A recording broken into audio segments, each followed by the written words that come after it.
what's happening, family? It's your man Mark Black. You know what time it is. Welcome to the Hump Day broadcast. We halfway through, getting over the hump.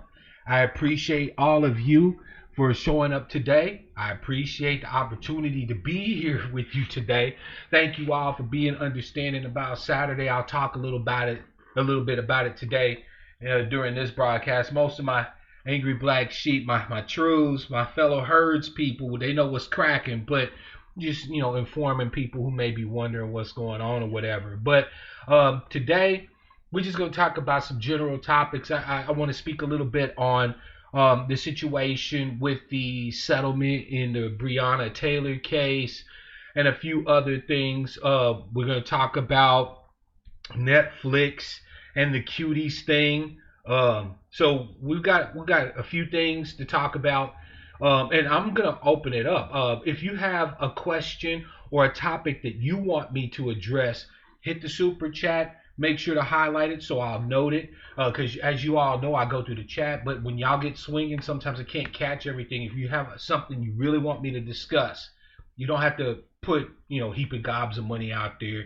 Just hit the super chat, maybe for 99 cents or whatever, just so I can see it. Right.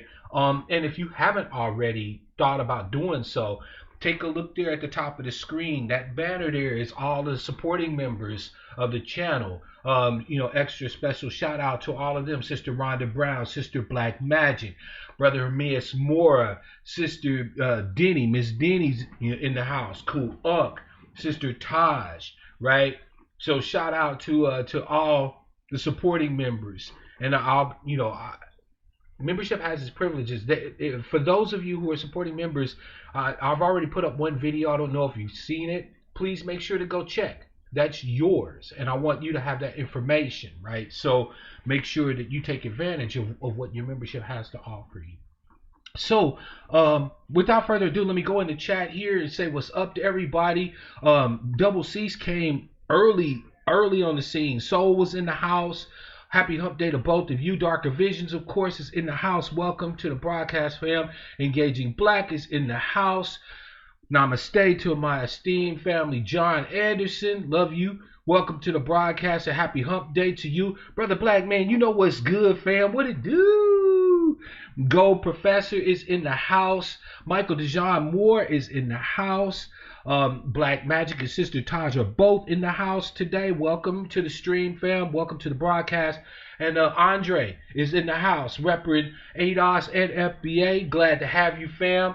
All right, so I want to first touch on let's face facts, fam. Did we think that there wasn't going to be any type of exchange, financial exchange, or settlement in the case of Breonna Taylor? By the way, shout out to esteemed Brother Barrington. Glad to see you again, fam. Welcome to the broadcast. Happy hump day to you. Sister Monty's in the house. Welcome, Sister Monty. Mwah. Right? So, was there anybody that was shocked, right? Papa one in the chat if you were surprised that there was going to be some sort of financial settlement or some sort of funds exchanging hands, right? I don't think you were. But we do need to talk about what this means in the grand scheme of things, right? Because I'm seeing, as usual, misinformation flying around. And as the angry black sheep, I don't do that. So you were surprised? Fam, you need to watch my broadcast more. That's all I need to say. I actually did a broadcast. What do they really want? You need to check that. Go, when this broadcast is over, go through my archives. You'll see that we discuss these different financial settlements and things like that, right? So this way you don't get caught. You don't get surprised, fam. Because trust me, for those of us who've been paying attention, this settlement is not a surprise at all. All right? This was going to happen. All right. But like I said, as an angry black sheep, I don't do misinformation. And I will not have you all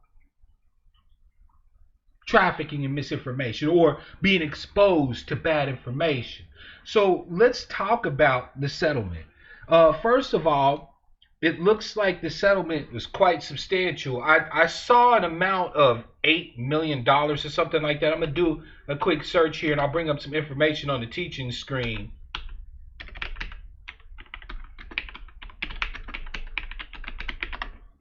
Let me see what we can find out. Okay, I'll just pull up the CNN article because it's all really the kind of same to me. But here we go. Yep, Louisville agrees to pay Breonna Taylor $12 million and enact police reforms in a historic settlement. Now, I'll be honest with you, the reforms is actually what we need to pay more attention to. Because, fam, the thing is that you can't reform what these bastards are all about, right? Reform was a joke from the beginning.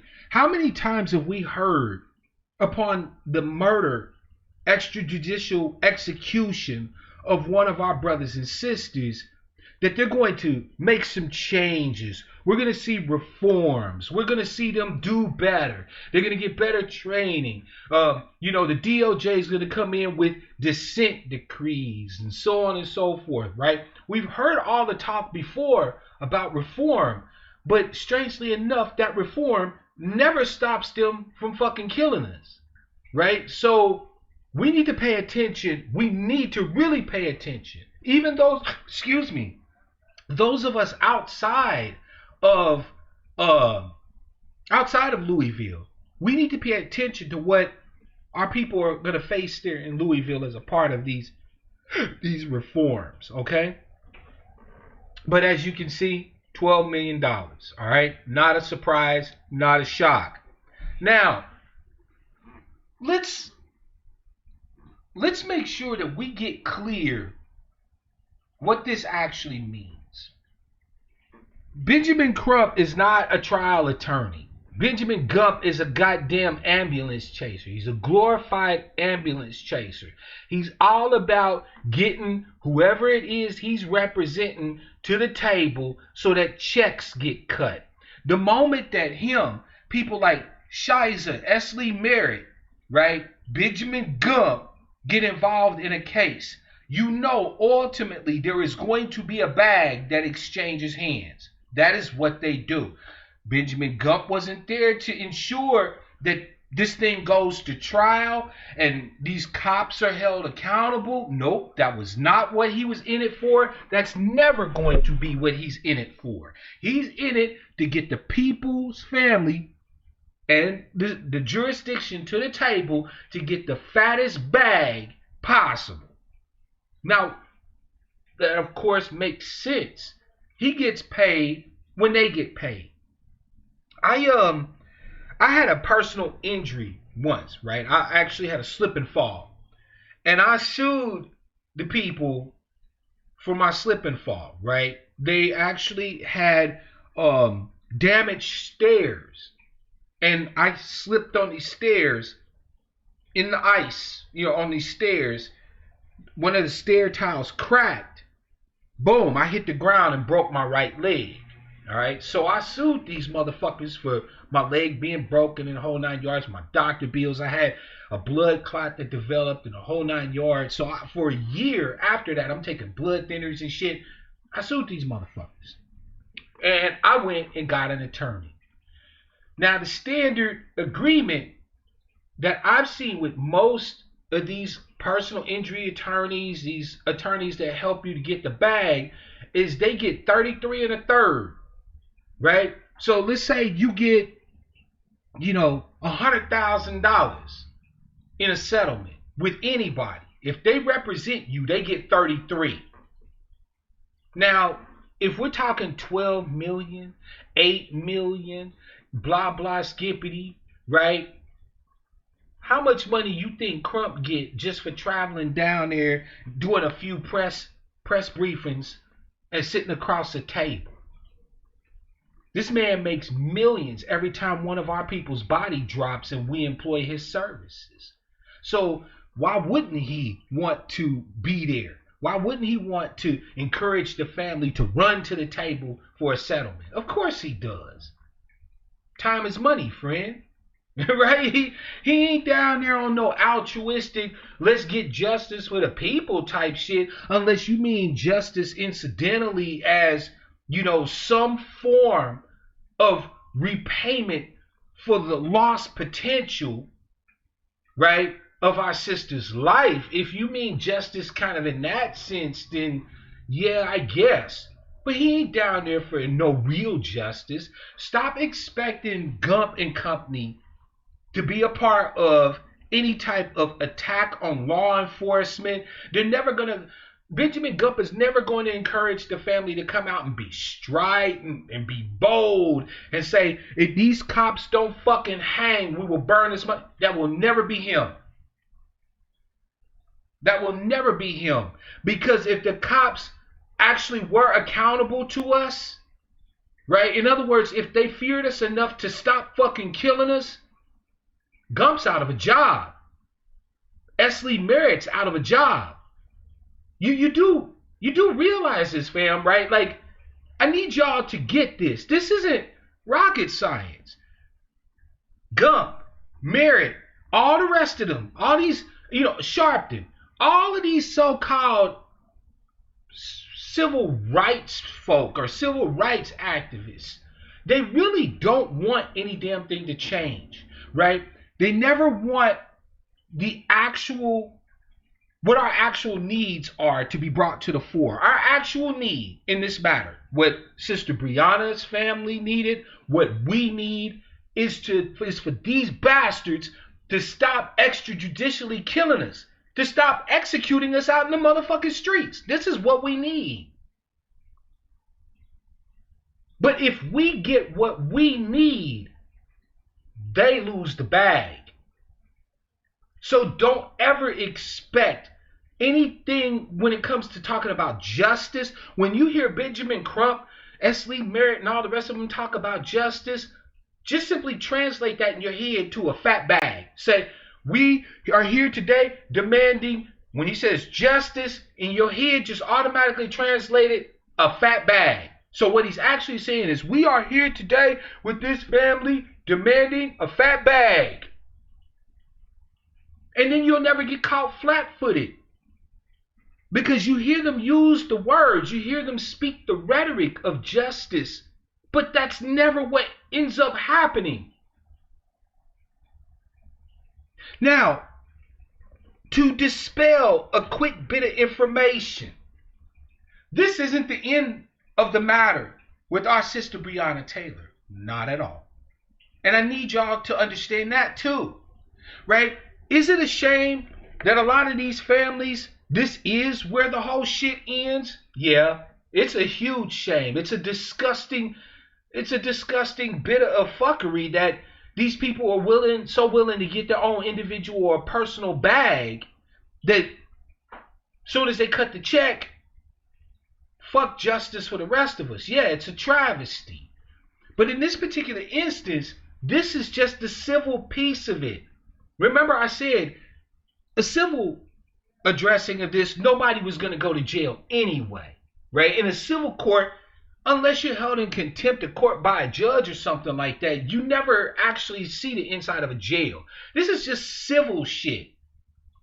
The criminal stuff, we still need to keep the heat on these bastards for. We need to let them know that, hey, nice bag you gave the family, but unless you're going to put these motherfucking cops into a deep, dark hole for a really long time or put a needle in their arm, we still going to come at your neck.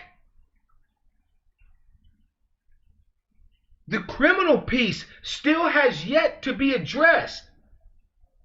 Sure, some recompense for the family for the loss of our sister is warranted. I'm not actually upset that they got a settlement. What would piss us off, and what should piss us off though, is if this settlement means all of a sudden that nobody gets held to account for the murder of our sister. That these bastards can say, oh, we're instituting changes and reforms, to ensure that this never happens again. And then a week later, we got somebody else dropping and hitting the ground. No, fuck that, right? So the settlement piece is civil. The criminal piece, we still need to be applying pressure. We still need to be out there. To all my Louisville family, big ups to y'all for keeping this out there on the streets, for keeping the fire to these motherfuckers' asses. And we, those of us who don't live in Louisville, need to be speaking up louder. We need to be more of a buttress for our brothers and sisters in Louisville. We can't leave them out there flapping with their ass in the wind. It ain't just their fight. Breonna Taylor's murder was a murder that could have been any one of us, which means that her killing affected all of us. That's our tribeswoman, our sister. Just because they gave the family a bag don't mean they off the hook. But if we get discouraged, if we fall back, if we refuse to continue to apply pressure and pain and the threat of ongoing shit with law enforcement down there in Louisville, and we let this criminal case slip under the rug, fam, there will never actually be any justice, not just for Breonna and Kenneth, but for any of us. So the fight still continues. Don't let them say, well, the family got the bag, that means it's all over with. No, no.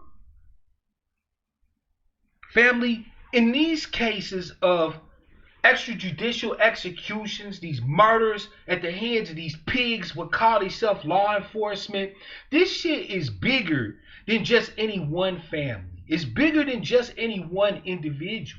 This is something that affects us all, which means that you have just as much of a right to fight and stand up and agitate and be loud and be threatening and be scary and make these motherfuckers uncomfortable. You have just as much right as anybody else to do that. And it's the only thing that these bastards actually understand.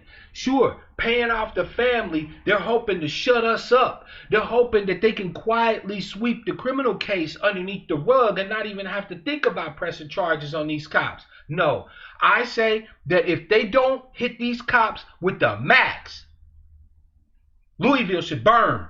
And not just Louisville. Anybody else that wants to feel froggy about it. Any other city where we have issues with the motherfucking cops coming in and killing us, they need to burn too. There's going to be a lot of misinformation and disinformation out there, family. Some of which from different sides. Some of them are trying to get you to stand down. Trying to get you to not be agitated, to not be upset, to assume that the civil piece, right, some recompense for the loss of the body, the blood, the breath, the mind, the work, the play, the joy of our sister, some financial recompense for that is the end of justice. No, no, no, no, no. 1,000 times no. That's the beginning. It's just like what we say, fam, when we're talking about reparations. Before I continue, let me go into the chat here. I want to shout out Sister Strongflower, Sister Tiffany, my beloved sister Miss Kawami is in the house. Big Unc is in the house. I see you, fam. Ebony Roses, I see you too as well. Happy Hump Day to you all, and welcome to the broadcast.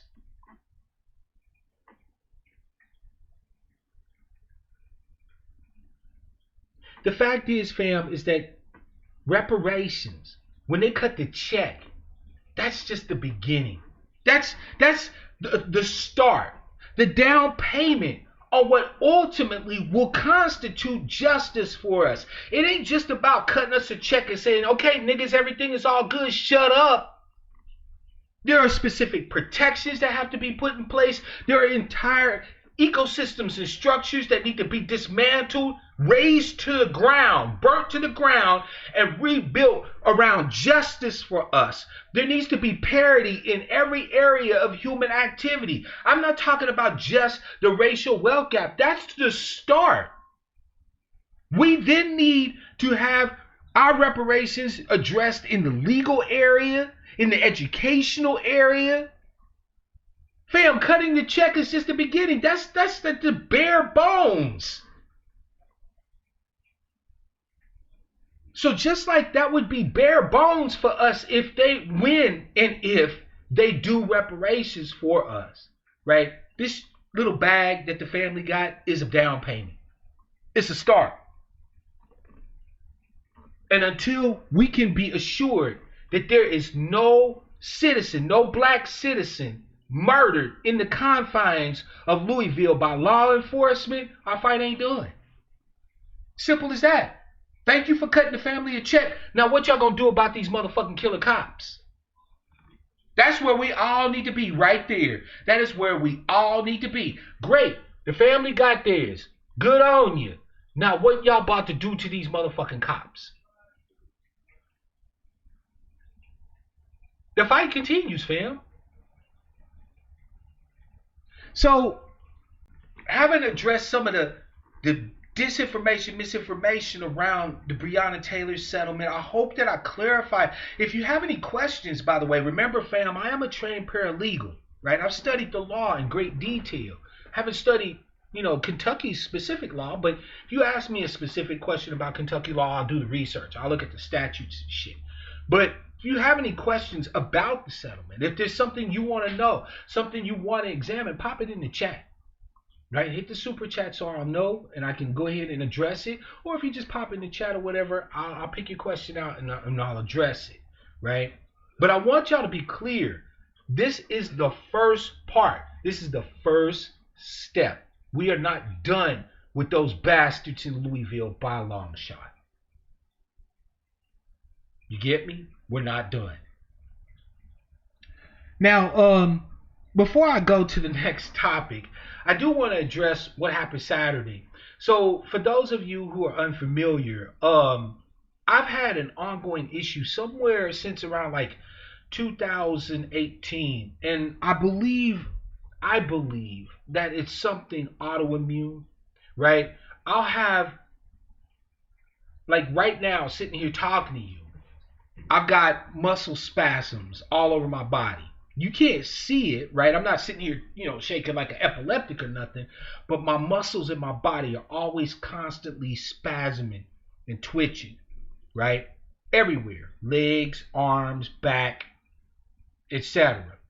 And it causes me a great deal of general pain and fatigue, right? It's kind of like exercising all day. You get worn out, and when you get fatigued like that, sometimes that fatigue can last a few hours, sometimes it lasts me days. And when I have a series of bad days where it's kind of weighed on me, I just don't have the energy to give to you like I want to give to you. I never want to come up here and do a broadcast where it's lackluster, where you don't get my 100% best, right? So Saturday, I just had experienced Thursday and Friday, as well as Saturday, just a series of days where I just had nothing in the tank, right? I had no energy whatsoever. When I announced Saturday that I was not going to do the broadcast, I literally made that announcement from my bed, and I hadn't left my bed in almost a day and a half. I just didn't have it, fam.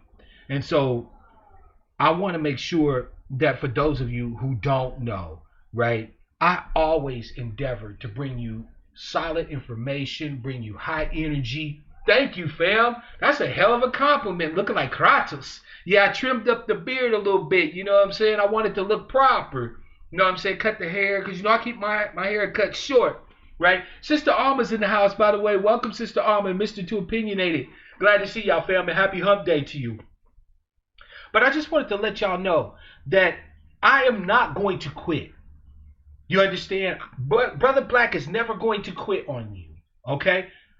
But I struggle, and I want you to know what's going on, and I ask for your forbearance. You're not required to give it, but I appreciate your grace, your forbearance, and your understanding with me when I struggle to deliver for you what I want to deliver for you, right? Because you know me, man, the mind be willing, but sometimes the body just don't cooperate. And that's what happened Saturday. I had no juice, no nothing that I could bring to you. And I can't give you what I don't got, right? So thank you all again for being understanding about Saturday. I try to give as much in advance as I can as far as like if I'm not gonna broadcast, but sometimes, fam, to be honest, with the nature of my undiagnosed illness, I don't even know until the day of, right? Seriously, I didn't. I was hoping. I was like, okay, I stay in bed Thursday. I stay in bed Friday. If I can just get my energy, you know what I'm saying, Saturday I can hang it out with my angry black sheep. But Saturday came and it was just nothing. And I was like, I can't do that to them. I'm never gonna give them less than 100%, right? You know, share a little bit more about my personal situation, fam. You don't know a lot about me, right? Um, do you like? Did any of you know, or can any of you guess that I'm actually nervous, like stage fright nervous, every single broadcast I do? I know there's people who've been watching me for years, like y'all shaking y'all's head right now, brother Black, nervous? Like what, fam? I was so nervous before the broadcast today. I actually had to get up out of this chair and go and walk and breathe because I was in almost a full on panic. I am a natural introvert. I don't like a lot of attention. I don't like a lot of, you know what I'm saying? Seriously, if I had my druthers, fam, if I was able to communicate this in a way where it didn't require me necessarily to be engaging as I am, I would do it in a heartbeat. But I believe in what we're fighting for. I believe in you. And so there is much that I choose to overcome, that I choose to ignore. I just say, you know what? I don't care that I'm hurting right now. My people need to know the information on this, that, and the third. Miss Denny will tell you. She lives here, right? And she'll tell you when she's at work right now, so she's not in the chat. But she'll tell you, fam, there are days when I get up just before a broadcast. I get up out of bed. I take a deep breath, and I say, let's go talk to the fam. Let's go talk to the people. And we will get up here and we'll do it 2 and 3 hours, fam. I'm in pain the whole time. I don't care. Y'all light me up. Y'all give me the fire. Sometimes I got just enough to drag my ass in here. If I got that, you're going to get a broadcast.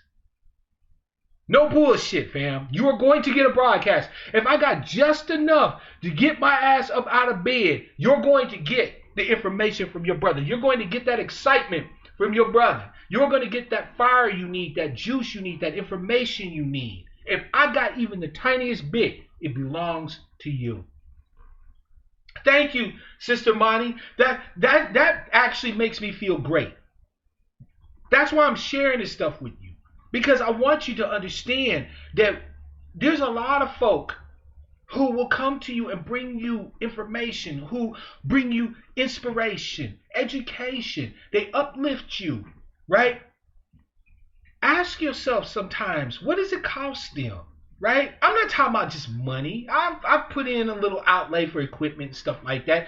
But if I wanted to talk to you, I would do that anyway. I'm not talking about that. Ask them about them. I'm your brother and one who loves you. You can ask me anything about me. Right? If you're concerned or you wonder what I'm all about, what's my personality, what do I like, what do I don't like, fam, I'm open to conversation. Ask me for my damn number. You can call and talk to a nigga on the phone. Right? So, like, seriously, fam, I'm just peoples. I'm just a person who's inspired to be a voice for you and for me. And it costs me, but y'all are worth it. I'm worth it. We all are worth it. Don't ever take nothing less than anybody's best, because you're worth the best of what anybody can bring to you. You're worth the best and strongest advocacy. You are worth the best and strongest voices. You are worth the best and strongest activism. Never, ever, ever settle for anything less than what you are worth. And never, ever let me give you less than what you're worth. Thank you for letting me take that personal aside, fam. Again, if you have any other questions about it, like I said, it's an undiagnosed illness. I'm in the process right now.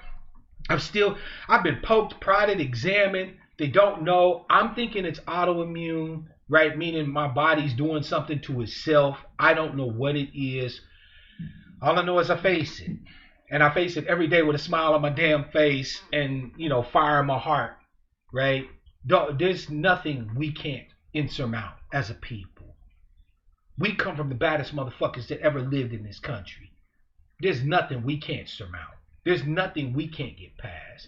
Yeah, Sister Taj, I'm a huge introvert. Well, think about it, sis. I'm a nerd, right? I'm used to reading books, researching. Like, it really takes effort for me to be warm, engaging. Not that I can't be kind or be warm or anything like that, but I'm used to doing that with my peoples, with my family. It gets a little harder the further away I get from my family circle, right? But I love y'all so much. Fuck being an introvert. It's all about being a part of you and having you be a part of me, right? So just a little personal aside, fam. I love y'all. Thank y'all, everybody who gave me well wishes, who asked about me. I appreciate you 1,000% more than you'll ever fucking know. You give me fire. You give me juice. You're the reason why I do everything I do. So with that said, I want to jump to the next topic. By the way, shout out to Back to the Basics. Welcome to the broadcast at Happy Hump Day, right? So we need to talk about cuties. Well, we don't need to, but I'm going to. So as you know, Netflix is getting fire, shade, and smoke for Cuties, which is a movie that, according to its makers, is about the hypersexualization of young girls and the problems it causes in society and all of that. Now, there are many of you who say that, hey, these motherfuckers putting these pictures of these baby girls, and they were young, they were children, right, in these booty shorts and skin tight outfits and things like that, and calling it a critique, calling it a movie. Many of you are in an uproar. I've seen people that have canceled their Netflix memberships and the whole 9 yards, right? So this is a big fucking deal as far as people with their opinions goes, right? Now, I have a confession to make. Unlike many of the people that critique the movie, I actually watched it. I watched it Sunday night. Now I'll admit, it took me forever to decide to watch it. I kept going back and forth with myself. I kept dithering. I kept saying, shit, I saw the motherfucking poster too. That was disgusting, right? Having those little girls up there doing that. And I saw the trailer and I was like, oh, hell no. Like, I can't watch this shit, right? I dithered. But I sat down and I watched it. Now, I'm going to give my opinion on the whole cutie situation, right? And for those who don't like it, shut the fuck up and leave, right? Like, I'm the angry black sheep. I don't give a fuck if you like my opinion or not. You're here to listen to it. So here's what I got to say on it. I am of the mind that everybody involved in this situation is right. And that's not fence straddling. I actually believe that. So those of you who are reading Netflix's boots to high heaven right now are absolutely fucking right. That the way that they marketed this shit to people was nothing more than actually doing what the movie claims to be against.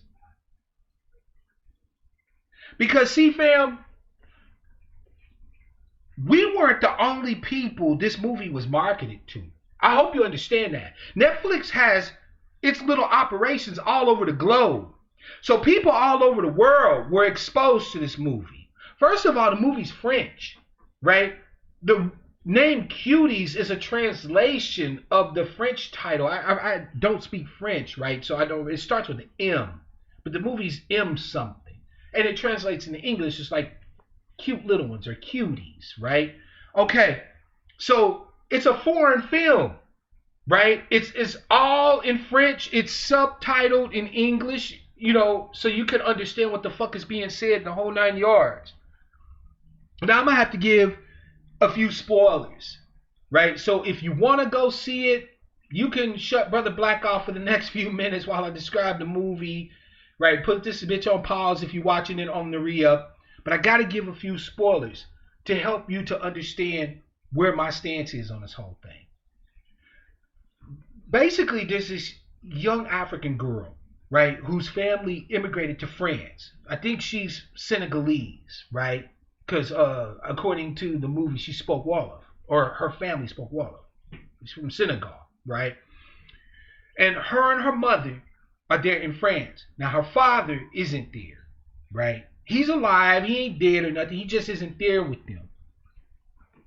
And they families are real strict, Muslim religious family. Like really, solid Muslim conservative type family, okay? So she wears the hijab at home and stuff like that, right? All right, so anyway, her mother finds out that her, the girl's father is taking a second wife, and she's fucked up behind it. She's crying and all, right? She's upset, unhappy, right? And the girl sees her mother upset and unhappy about this, right? So you get this sense that there's these underlying dynamics of trauma and loss and stuff like that this little girl is being exposed to. She's 11 years old, right? She don't understand everything that's happening. She just knows that her mother's hurt, right? And of course, she's a part of this super strict, like Muslim community, right? They're just really religious, okay? Anyway, she meets these girls, these young French girls, right? There was one black girl, I think she might have been of African descent. There was a little white French girl, and then like one looks Spanish or something like that, or whatever the case may be. But she meets this group of girls, and they're dancing the reggaeton and shaking their little, whatever, right? Okay.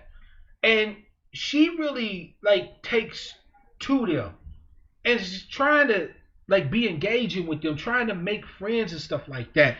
But what ends up happening, fam, is that the more acceptance this girl tries to get from not just the people she want to get acceptance from, but just from everybody in general, right? She's already feeling like her own father's betrayed her. Nobody understands what she's going through and this, that, and the third. She starts kind of wilding out. She starts doing really hypersexual shit. Okay, I'm not saying she's to blame. I'm just explaining how she's maneuvering now, right? So she's, showing off her body, and they create this little dance group because they want to win this dance contest. So they start dancing all these sexually suggestive dances and this, that, and the third. Anyway, to get to the point, they end up in this dance competition, and that's where you see the outfits that are highlighted on the poster that Netflix marketed this movie to us in, right? That little blue outfit on. And fam, I gotta tell you, I was incensed. I was uncomfortable and incensed. The scene was hard to watch, right? I'm a grown ass man that don't go in for any type of child abuse, molestation. Like, I will fuck somebody up for even thinking ill about a child, right? And I'm watching the scene where these girls are dancing these really sexually suggestive dances, striking these poses. But one interesting thing that occurred in that scene, fam, was that the camera panned to the audience, right? So you had part of the scene where the girls were up on stage doing their dances and shit. All right. But then the camera went to the audience, and the audience was experiencing the same thing I was. There were people covering up their children's eyes, and they were making faces of disgust and the whole 9 yards. It was not about glorifying what these girls were doing. It showed the ultimate end of this hypersexualization. Ultimately ends up them not getting any of the real attention they want. It causes people to reject them ultimately. It's a catch-22. The more sexually suggestive these girls think they have to become, the less they actually get the care, concern, attention, affection that they truly need for their development and their growth and so on. And the main character, this little girl, has all of this hit her all at once, that no matter how outrageously sexual she gets, it's not enough. It's not going to do for her what she wants to do for her. And she stops. She walks right off the stage. She goes home. She takes that shit off. And she dresses like a little girl, little girl. Not super conservative, but she put some clothes on. And she went out and jump rope. Now, I'm going to address Dark and Vicious' question. The people that said that Netflix in America glorified that shit, absolutely. And that is not just an indictment on Netflix. That's an indictment on us as Americans. We can't even watch anything without there being prurience or sexuality or hyperviolence exposed to it.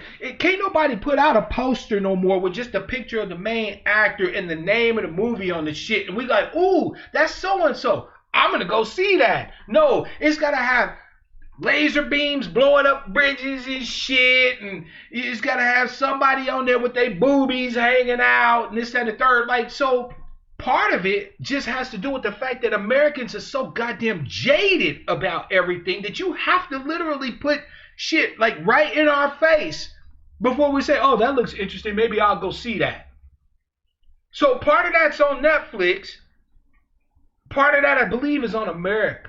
America's just rotten, right? We chastise Netflix for putting these baby girls on a poster in a sexually suggestive fashion, but we support that shit in most other things without even questioning it. There's entire shows dedicated to beauty pageants and fashion and all this and that and the third. Some of which have girls that are underage involved in that shit. And nobody bats a motherfucking eye. Right? So if Netflix sees that tendency, that trend in America, and tends to market toward that or market something utilizing that tendency, yeah, are they fucked up for it? Absolutely they are. Sick motherfuckers. But then we also have to ask ourselves as a society, why would anybody feel the need to be that prurient? Second of all,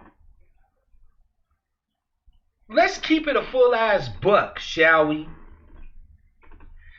If they decided to use older actors to portray a younger person, right? This is done fairly commonly.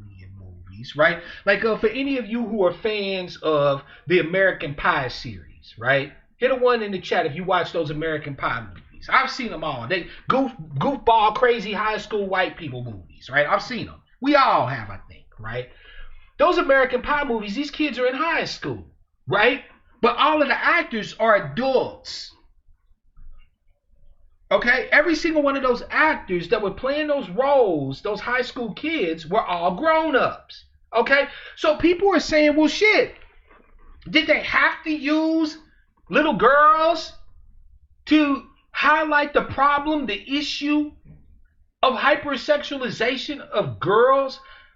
I actually have a different issue with the movie that I'm going to bring up before we continue on. But in my humble opinion, I don't think it would have hit the same.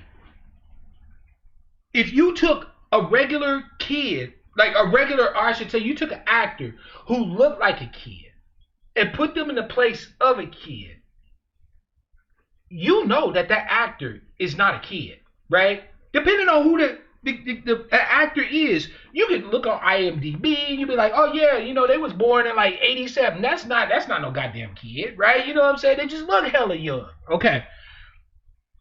But you know that that's not a child. Now, could they act in a way that maybe gives it some punch? Yeah, but you still aren't like the movie wasn't trying to get you to suspend your disbelief. It wasn't trying to get you to not face what it was about. And the best way for that to happen was to show you. There's an old saying, right, that I use all the time. I can show you better than I can tell you, right? If I take and explain something to you, I say, hey, there's an issue with the hypersexualization of black boys, black girls, and so on and so forth. I can sit here on my soapbox and rant until the cows come home, and 90% of America won't give a mad fuck. But now if I take and I show you a video of an 11-year-old girl or an 11-year-old boy being groomed by a 27-year-old social worker to turn him out into a sexual object, or I show you an 11-year-old girl wearing booty shorts and tank tops and all this and that, that shit's visceral. You can't turn away from it. You have no choice but to engage and face the subject. So this idea that it was about the portrayal of a role, no, it was about highlighting the inherent illness, the inherent sickness that we are not only engaging in as a culture, but are exposing our most vulnerable, our youngest and most vulnerable to. This is what they're really picking up in real life. There are girls in your neighborhood right now, girls in your family right now, who are younglings, who believe that they have to show off their goodies just to get somebody to treat them like they're human beings. If I'm showing you the reality of this, you can't turn away from that. You can't ignore it. You have to address it. The movie was not about making you comfortable. It was about making you uncomfortable. There was no things in that movie that made me say, oh shit, man, this movie's good. No, the movie was shit. I hated the movie.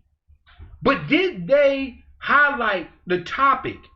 Yes, they did. And they did it in a way that I could not ignore. They did it in a way that I don't have a choice but to face and to actually ask questions about and to start using my critical gaze on. I think that many people need to understand that it is not a crime to think. There's no crime in actually examining with nuance a topic, even if it's an uncomfortable topic. Child sexualization is always going to be an uncomfortable topic for the vast majority of us, and thank goodness for that. But simply because we find the topic to be shocking or uncomfortable or painful doesn't mean we shouldn't be addressing it, right? We got brothers out here that done grew up that are having relationships with women who had been sexually groomed and hypersexualized from the time they was boys, and are so inured to it, so used to it, that you try to tell them that what happened to them was criminal, and they look at you like you're crazy.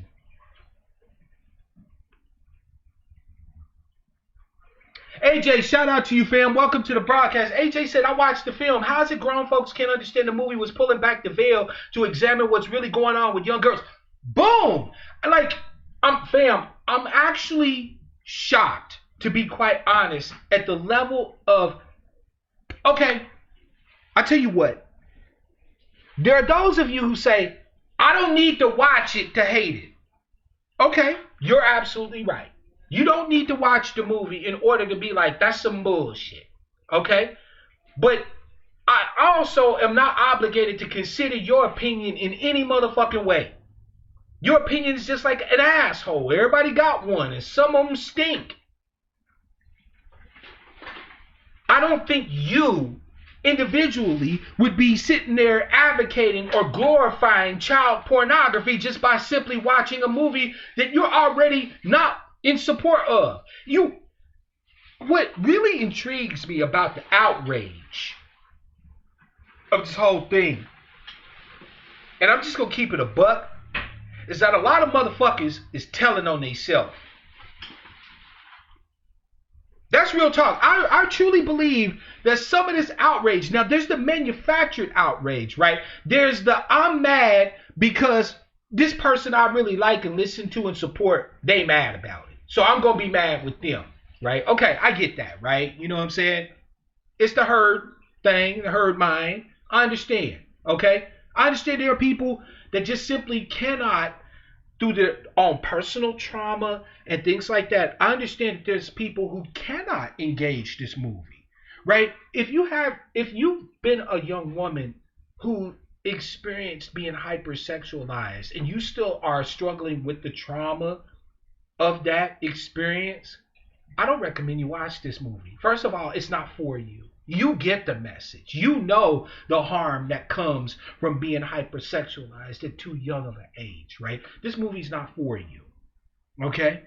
So if you can't address this movie simply because of, or not simply because, but because of your own personal trauma, your own personal experiences, if this shit triggers stuff for you, boom. I do not expect that you go watch it. I don't expect that you continue to put yourself through pain simply for engaging a movie to be able to discuss it. All right? But for all the rest of you out here, I'm just going to keep it a buck. It didn't glorify child pornography. The marketing was for shit. And I still think that Netflix owes everybody an apology for how they presented this movie to us. Because yes, Netflix itself, the distributor of the film, did do the same thing that the film decries. It used this hypersexual view of these young girls to try to get people to watch the movie. Netflix is culpable for that. So the people that are critiquing Netflix, that are saying, fuck Netflix, get rid of my subscription, you bastards is sick, using children like that to market a film, I got no problem with what you're saying. I agree 100%. 100%. Netflix fucked all the way up with this shit. But for those of you who didn't see the movie, I don't think your critique of the movie is valid.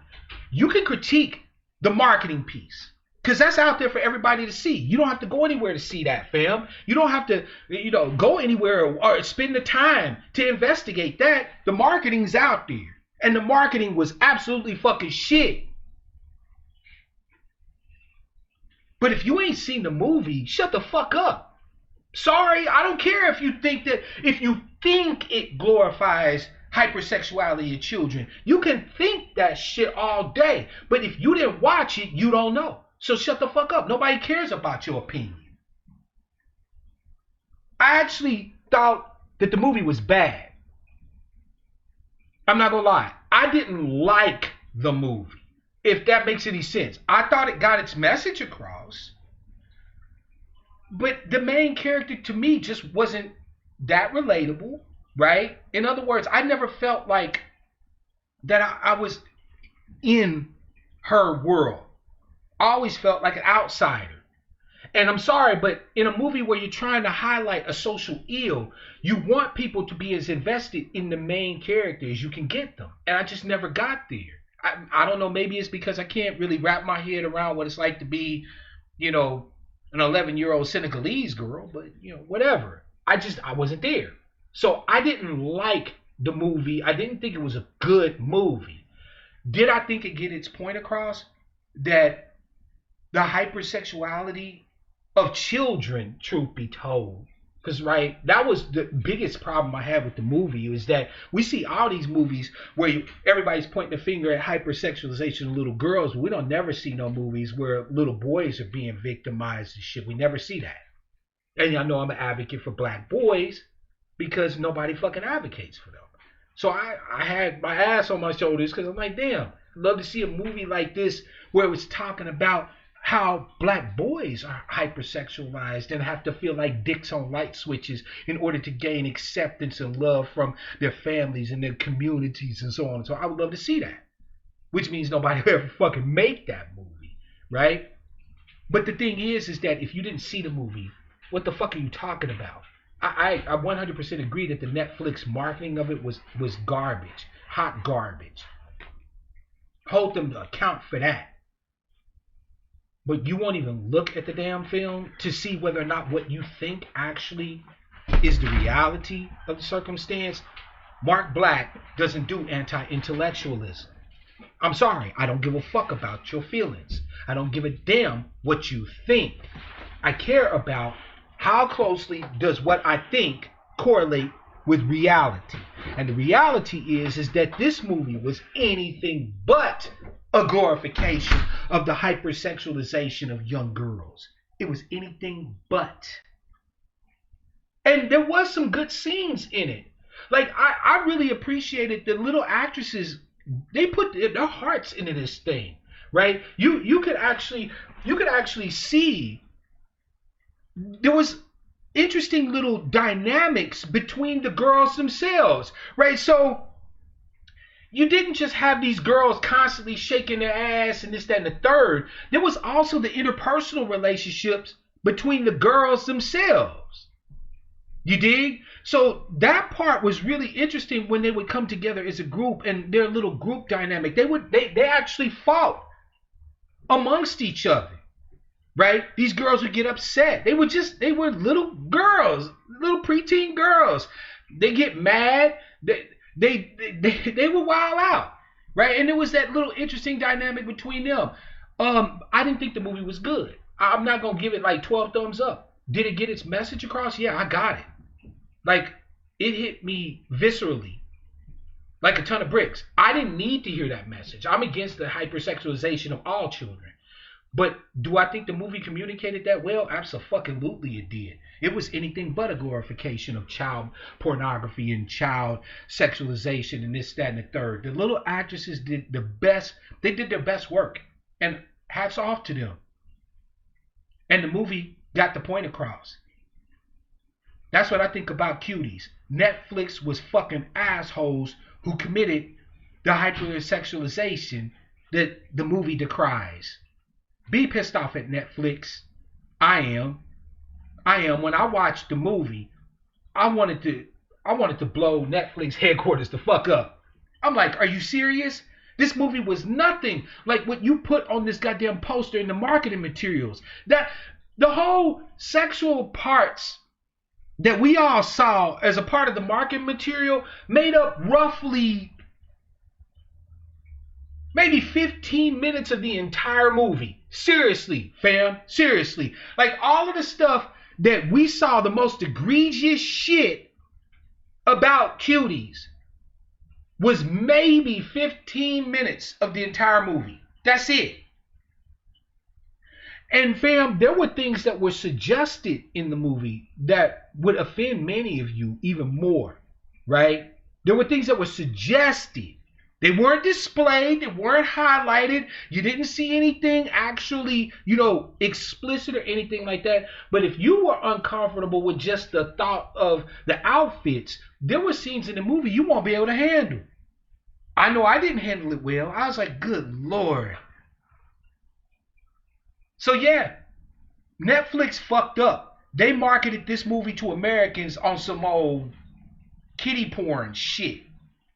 But the movie really did get across to me the message that we're hurting our children out here by not providing the supports, the care, the concern, the love, the affection that these young children need.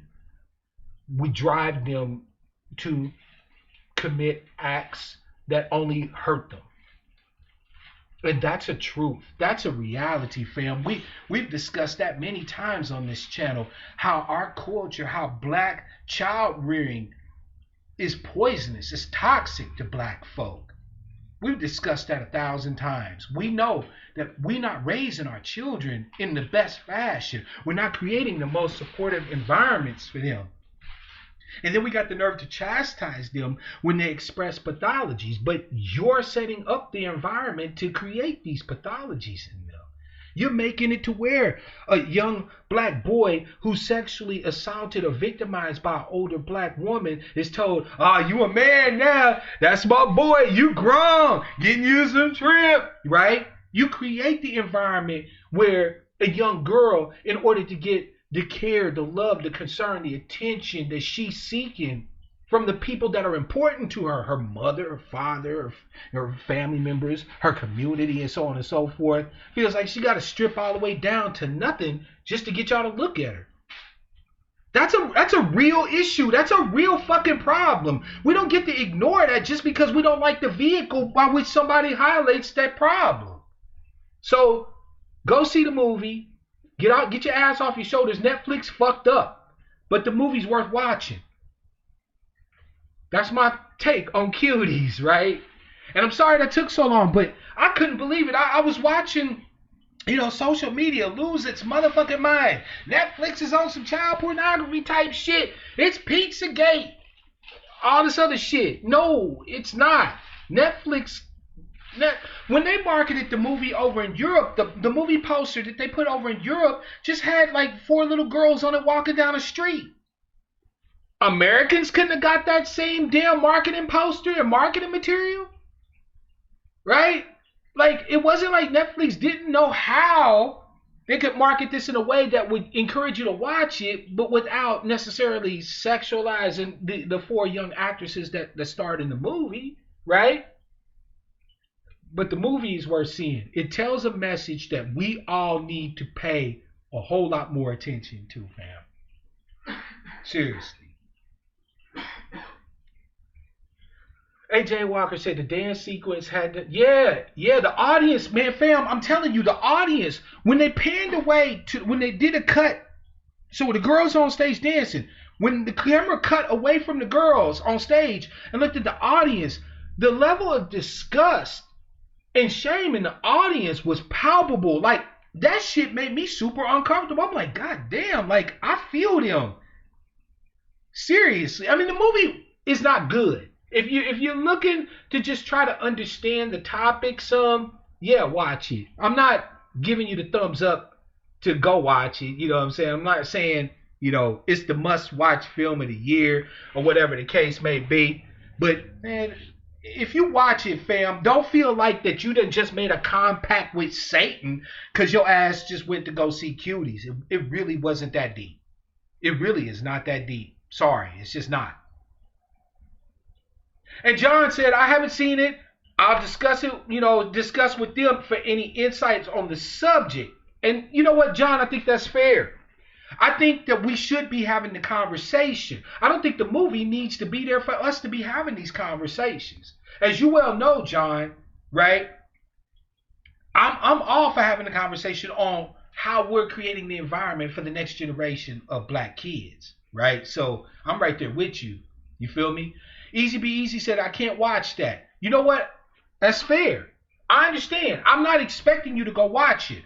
My only issue is if you don't watch it, then ignore the motherfucking people, the critiques. Because many of these people out here are just dick riding. They're coattail riding. They know that you're not really comfortable watching the movie or don't want to see it or whatever the case may be. And they're playing off your outrage for clicks and views. Because the film just simply does not glorify anything sexual about children. Does it display it? Yes. And it displays it as uncomfortable. It's not fucking good. That's that. Like, the movie was never about making you comfortable with the idea of sexualizing children. The movie is painful. The movie is hard to fucking watch. Think about this, fam, for just a second before we move on to another topic, right? But think about this for just a second. If the whole goal of this movie was to try to Trojan horse in the hypersexualization of children, why would they make it in any way uncomfortable to you? Why would they make this motherfucking movie to where nobody wants to watch it? I'm trying to Trojan horse pedophilia into the culture. So I'm literally going to do a project that nobody's going to want to fucking watch. That idea is so crazy, it just might work. No, it won't. Fam, like, put on your thinking cap. The last thing they would want is a vehicle that drove people away, that polarized folk, that made shit uncomfortable. Fam, we talked about this when we talked about how America grew to accept LGBTQIA plus people, right? I don't really like the plus because I don't like necessarily what that implies, but whatever, okay? We came to accept them pushing for rights and all this and that and the third because they kept putting themselves in our faces as just like us. Showing them as families, as having troubles, struggles, joys, all of that. They normalized this shit. They didn't try to push people the fuck away. When you first start seeing in like the late 80s, early 90s, when they started making them push for more rights for gay, lesbian, bisexual, transgender people and so on and so forth, they wasn't having them kissing and shit like that on TV and this, that, and the third, anything that might make Americans even remotely uncomfortable. They were trying to get you to see them as just regular folk. The last thing that any person that's trying to push pedophilia would do would be to create a vehicle that would literally alienate anybody that would even attempt to watch it. Some of the rhetoric behind this movie is flat out bullshit. It's incendiary for no reason. It's for hype, clicks, and views. That's it. Many of these people critiquing never seen the goddamn film. And if you didn't see it, then who the fuck cares what you think? I watched it.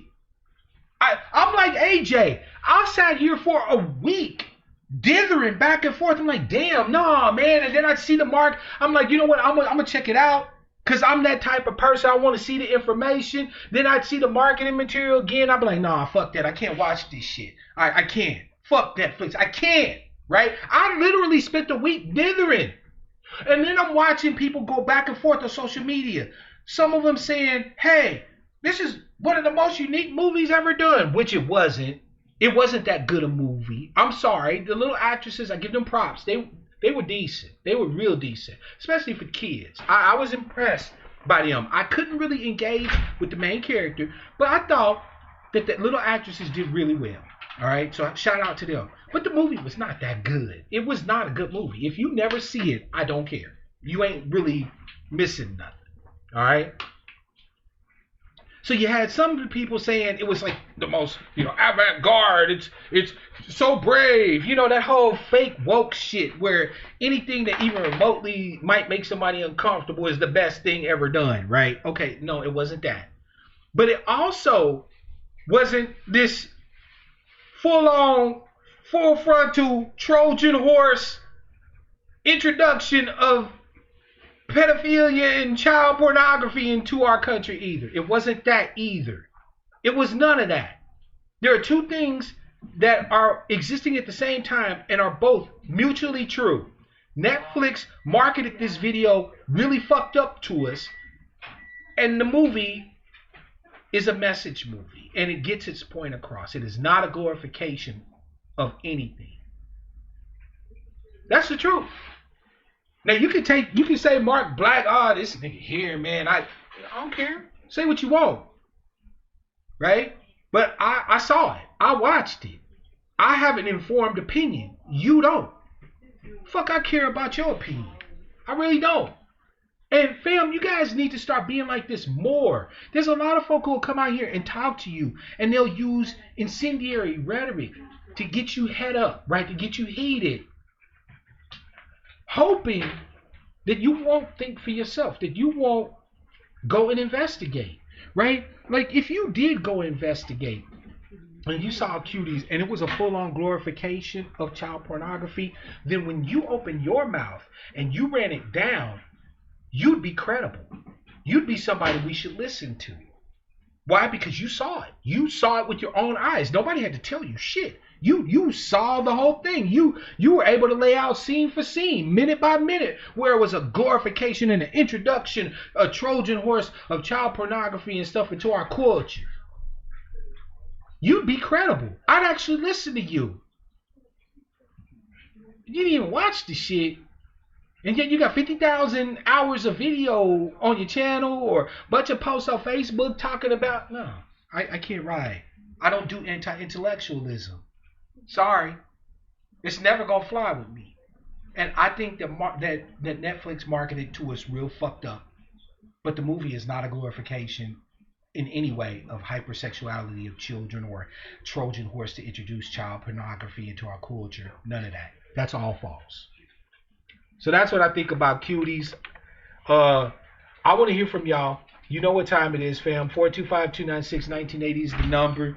If you have any questions, anything you want to bring up, you want to discuss, you want to discuss more about what we've been talking about, you want to talk about the settlement in the Breonna Taylor case, you got any questions about next steps, hit me up. Yeah, AJ, the movie was cray. Like, it didn't hold nothing back. You saw the pain of this whole thing. I thought it conveyed its message to the point. It was, and because it was little girls that were involved in it, it hit different. It's really visceral, really painful, really uncomfortable to watch. I didn't think it was a good movie, but do I think it conveyed its message? Abso-fucking-lutely I do. And unfortunately, there's a lot of motherfuckers who won't watch that movie, who need to see it.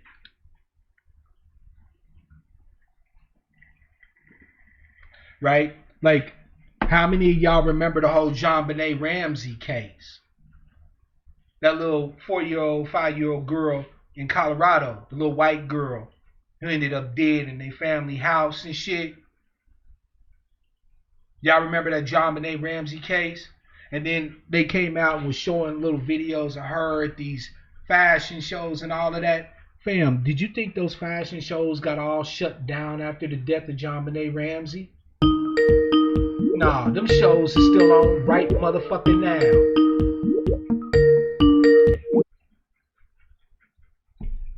Yeah, them shows are still on right now, fam.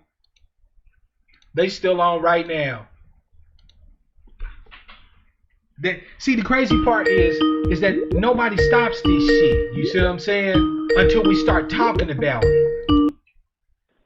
Calling from 860, it's your man, Mark Black. What's your name? Where you calling from? What's on your mind? Hey, yo, what's cracking? What's good, fam? Mr. Mark, man.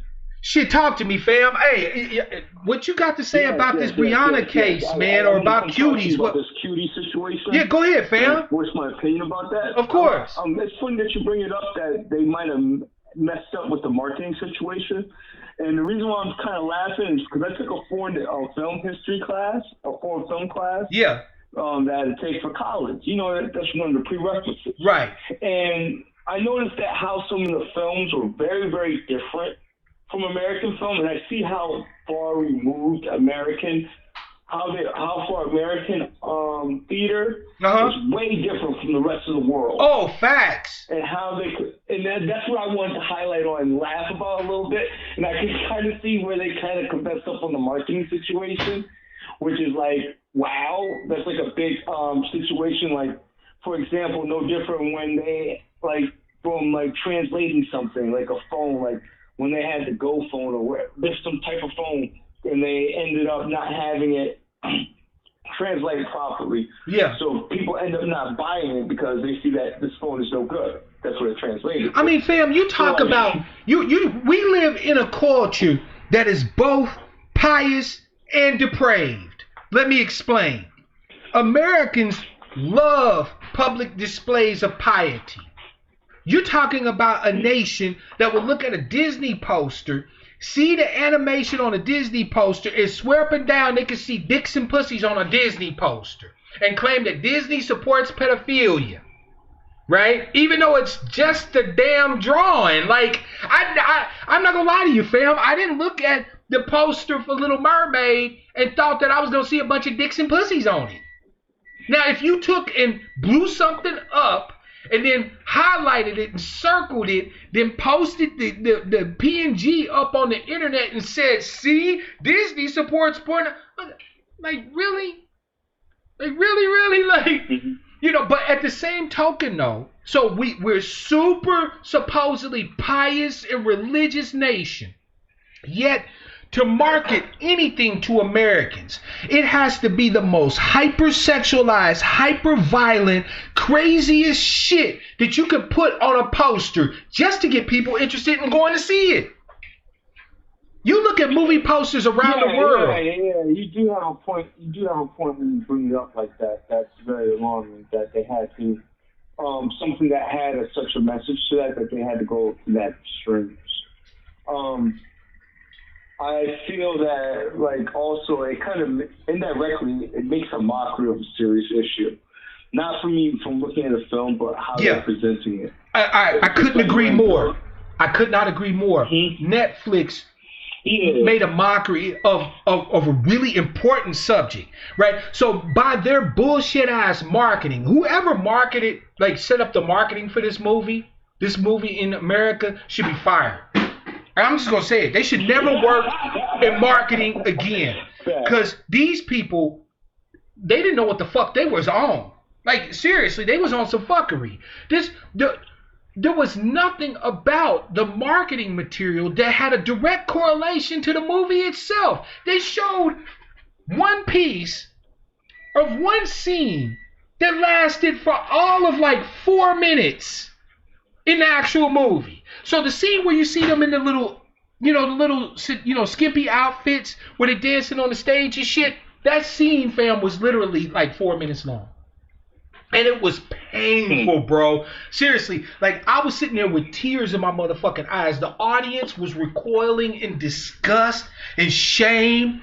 And the main character froze in place. She stood there and tears just started running down her motherfucking face, fam. At her realization of what she had kind of gotten wrapped up in, right? I'm not gonna say she did it to herself. She's a child. She don't really know what she's doing, right? But when it finally hit her where she was, fam, she lost it. She just turned around and walked smooth off that motherfucker, man. Like, how is that a glorification of her sexuality? That was her rejecting that forced adultness onto herself. That was saying, no, it's okay if I want to be a kid. It's okay if I want to go outside and jump rope, right? It was her realizing that this wasn't for her. That shit was painful as fuck to watch. But you couldn't tell that from the marketing materials. Netflix's marketing department, the whole thing needs a sweep. Whoever co-signed, whoever signed out, whoever greenlit the marketing materials for this shit, them motherfuckers need to be on the unemployment line, fam. Damn. They do, fam. I just wanted to call in on that. Because now, did you see? So you did see the movie, right? Being a black male student, watching some of these films. Some of them actually made me really feel uncomfortable because I noticed that they explore more into the sexuality, especially the French films, especially the Spanish films, and from Spain. I'm going to specify that, from the country of origin, and a couple other things as well. They're very in tune to their sexualities out that way. Yeah. I find it very awkward and weird. That's not what I kind of come to watch movies about, probably especially for a personal perspective. So I find that I come there to be entertained. So I wouldn't kind of gravitate for that, but looking at it from that perspective, from an educational perspective, I could actually tolerate watching something like that. Yeah.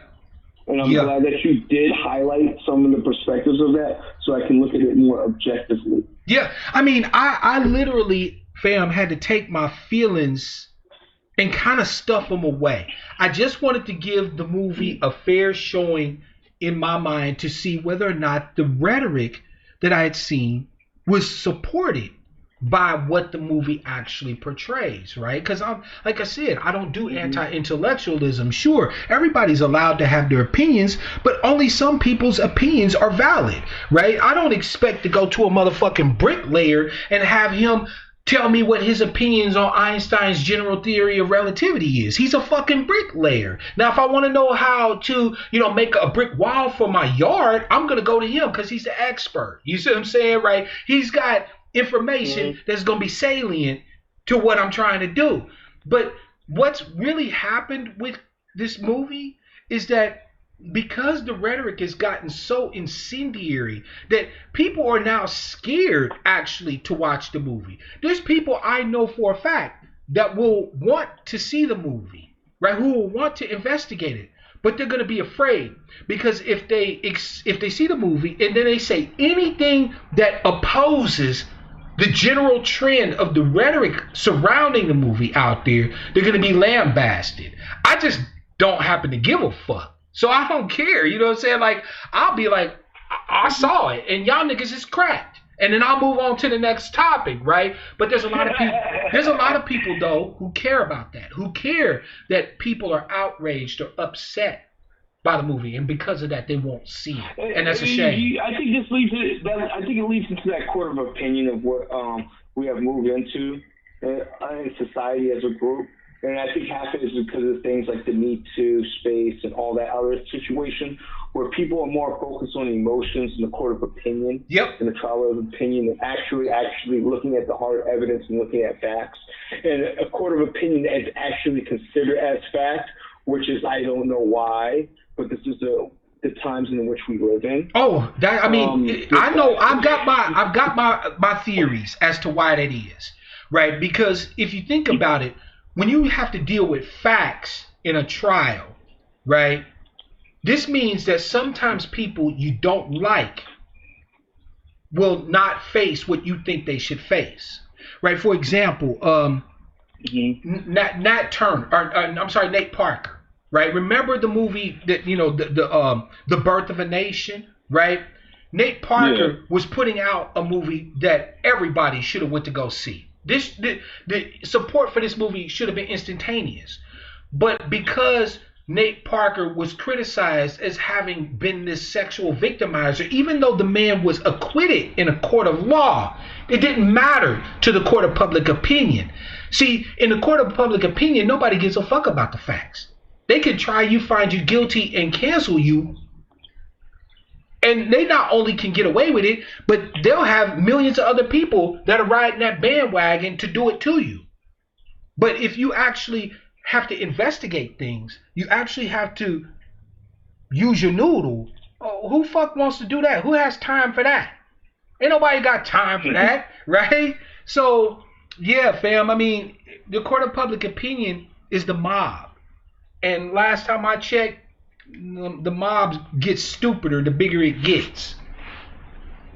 That's just facts. I just want to leave you on a heads up on that and just bring my opinion on that. Oh, I appreciate you, fam. When you were talking about it, I just started laughing because this is just from personal experiences. Hell yeah. I mean, you've seen some foreign movie posters. Most foreign movie posters, even if the movie is like dark or whatever, will have suggestion, not just in your face, wilding the fuck out.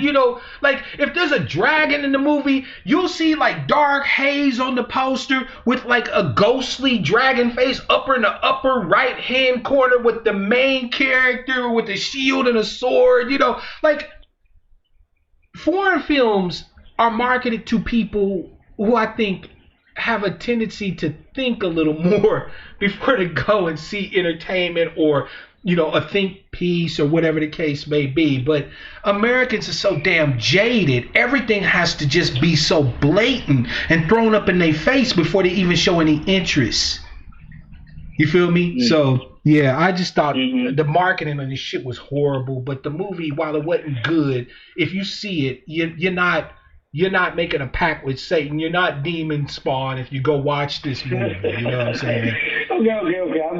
I definitely, from more of an intellectual perspective, I might watch it in like years to come. But like, but it's definitely, when you bring up the fact that this was a foreign film, that was funny to me. Not in the guise of not with the subject matter, but it's funny how people get serious matters and topics lost in translation. Yeah, absolutely, so, absolutely. It's definitely a bad marketing, and also definitely a bad, what I call it, translations as well. They had really just a bad. Oh no, fam! I put some of that on us as a culture, Americans. Like I said, when you have a people, a nation, where people still question some of the most basic scientific principles there are, right? Like everybody's life in this country is made better by science, but you still got people that question even the most basic of scientific principles. This is a country where you can literally stand up and say that the earth was created in 6 real days, piecemeal, and people will not only say, yep, right on, but they'll get mad if somebody says something different. You can't market to a people that have that sort of strain of anti-intellectualism the same way that you can market to people who actually use some degree of critical. I'm not saying the world is better than us, right? Humans are humans, but I am saying that there is definitely a strain of anti-intellectualism that's extant in America that just doesn't, it never gets around to the deep dive on topics that need to be deep dived in on. I really think by the sounds of it, that movie should have been taught in a classroom, more like for research, not for a public consumption. No, I disagree with you, and the reason why I disagree with you is simple, fam. Because the movie wasn't talking to students. This was not a treatise. Like, okay, let me break down a little bit better what I'm trying to say to you, fam, because I want us to have a discussion. I disagree with you, but I'm going to give you the reasons why, because I respect you and I love you, right? This is why I disagree with you, fam. If this movie was more of a documentary, right? So let's say that this movie was following the life of an actual young 11-year-old Senegalese girl in France, and it was highlighting how through the trauma she was facing and stuff like that, she ended up, embracing this hypersexual ethos, right? In a sense, to try to buttress her failing sense of self-esteem and stuff like that. And it was talking about it from sort of a scholarly or intellectual point of view. Yeah, I can absolutely agree that this would be a great teaching material. But the movie's audience isn't that. The movie's audience is everybody. It's not about education, right? It's about highlighting something that we should all be having more discussions about. And you can't do that unless you market it to everybody, unless you give everybody access to it. It's not intellectual in the sense that you're thinking intellectual. It's not necessarily about educating us about the hypersexuality of children. It is about highlighting the hypersexuality of children and the real damage it causes. That's a different sort of thing. That's not intellectual. That's reality. Okay. Also, I wanted to touch upon, like, Netflix has like a really rotten thing where they always like to take cheap shots at like the Muslim community that I noticed, and like if they don't have a replace of a Black American, they always in these foreign films will always point to the Middle East, or always point to Africa, or always point to somebody from the Muslim communities. Yeah, that's one thing I noticed that steadily from an international standpoint when I look at some of these foreign films. When it comes to people who look like us, I'm gonna leave it like that. You get what I mean? But they're not us, and I don't really like the undertone that sometimes Netflix presents and what they're alluding to when it comes to just people and Black people and people of color in general. I get you, fam. I mean, Netflix is definitely problem. I mean, if you want to boycott Netflix, which I haven't canceled my shit. I still watch Netflix. I'm borderline. I'm honestly, I've been borderline on it. No, I feel you. But if you want to boycott Netflix, trust me, there's a whole host of things, legitimate things that you could look at as far as Netflix goes and actually say, yep, I'm good. Like, I'm straight. Fuck Netflix, right? There's a bunch of legitimate reasons, is what I'm saying, if you want to get rid of Netflix, right?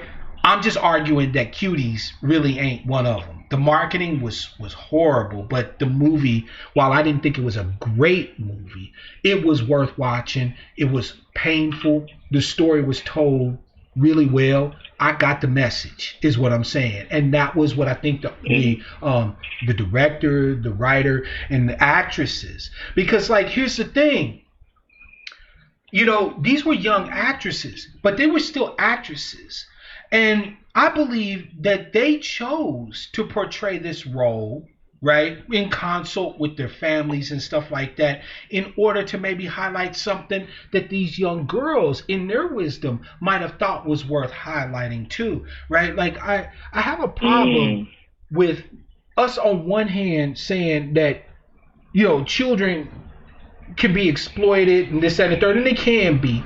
But I also have a problem with going too far the other way and acting like they have no capability to be able to choose anything, to discuss anything, to make themselves a part of anything bigger than themselves. All right, how do you think you learn to do that as an adult if you haven't had the opportunity to become part of something greater than yourself as a child? Right? If you never had the opportunity to look at something and say, I want to be a part of that, I want to help people to understand that. If you never learned that as a child, how are you supposed to do that as an adult?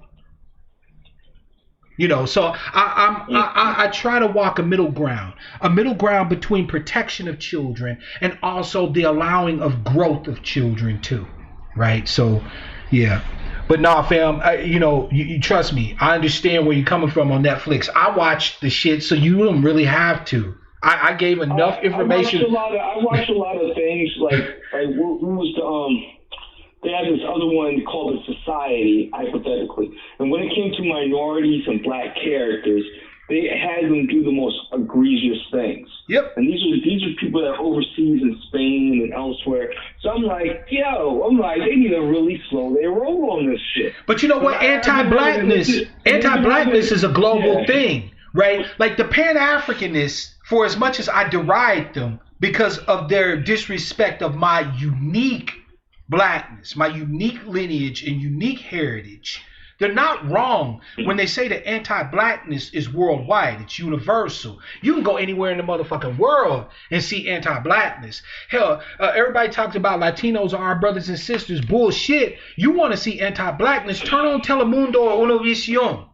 You'll see nothing but anti-blackness on that motherfucker, you heard? Right? So anti-blackness is definitely universal. Whenever any foreign movies highlight blackness, they're going to highlight it in a way that buttresses stereotypes of negativity and so on and so forth. For example, no, I would say that it goes even a step further, because like they it's to a point where they debase some of the male black characters, or they debase some of the male female characters from their true morality standpoints. Oh, like, facts. Morality have like they might stand on like they always want to shit on their religion. Like, I'm not a big religious guy either, but there's certain things that I just don't think. It's certain things you just don't play with. Exactly, like in Cuties. It should be a general consensus, but I don't see that from society, or especially from the Western, like with the Western powers to be. I agree with you. In Cuties, they did the same shit. The father was kind of made to be out like the bad guy. Now, everybody knows that in Muslim culture, Muslim males can marry up to 4 wives, right?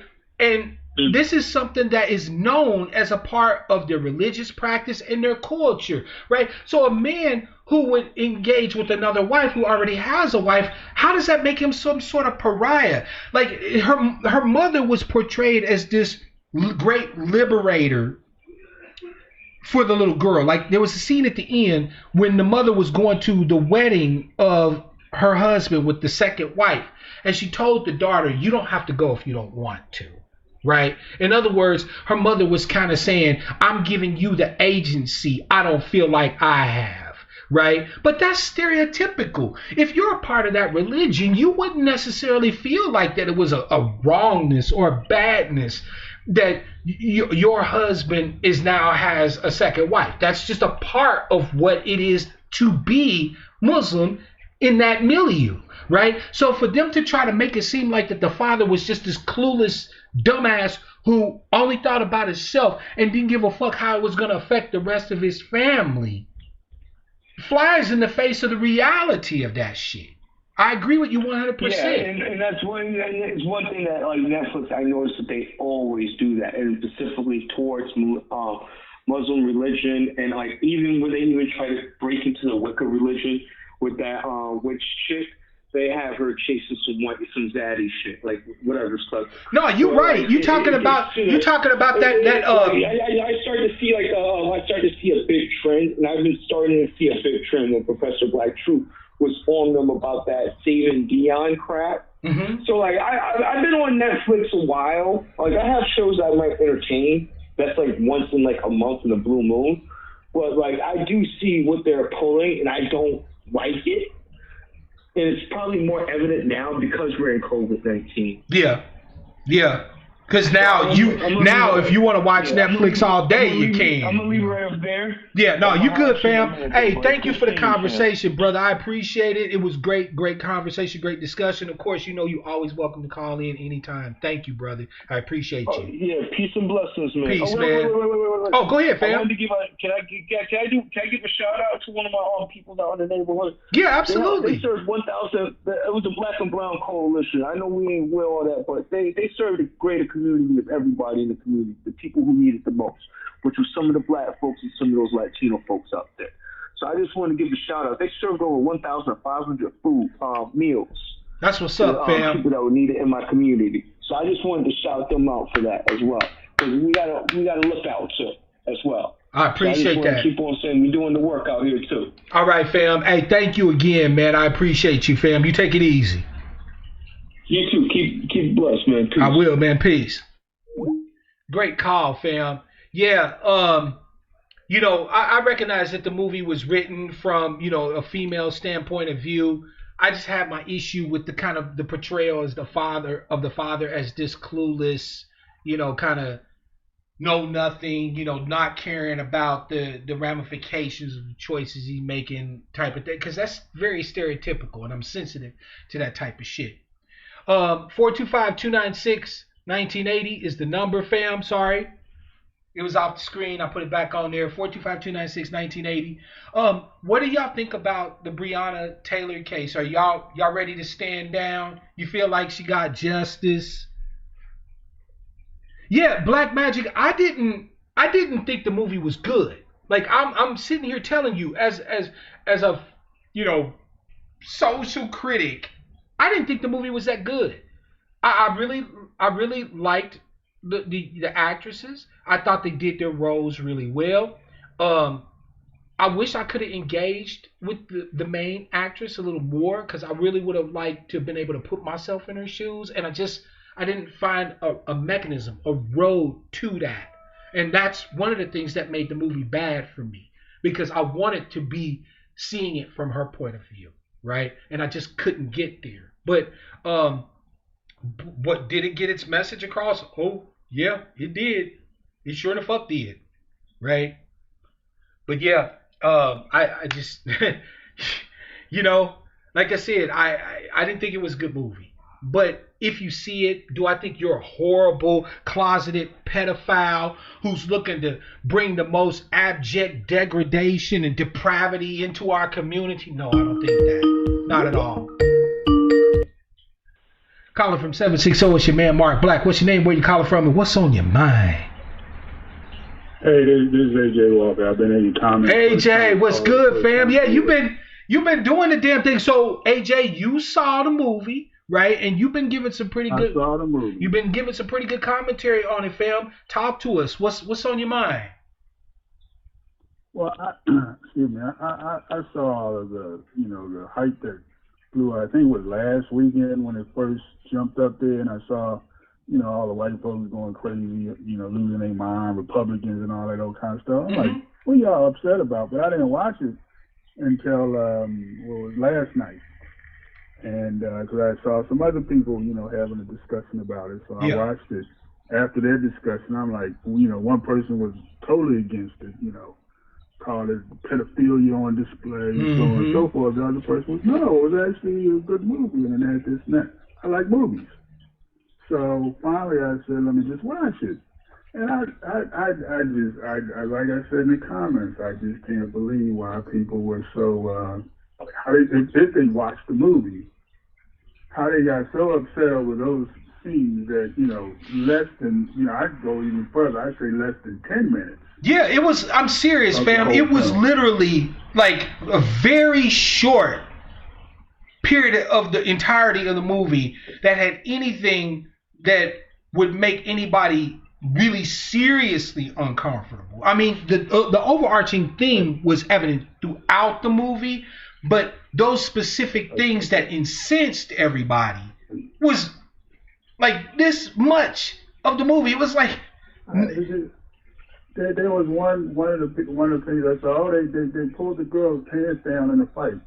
And I'm sitting there like that was like 3 seconds. And it was because the girl, she went over there and they all jumped on the girl, and they got the camera out there and embarrassed her, so they did that.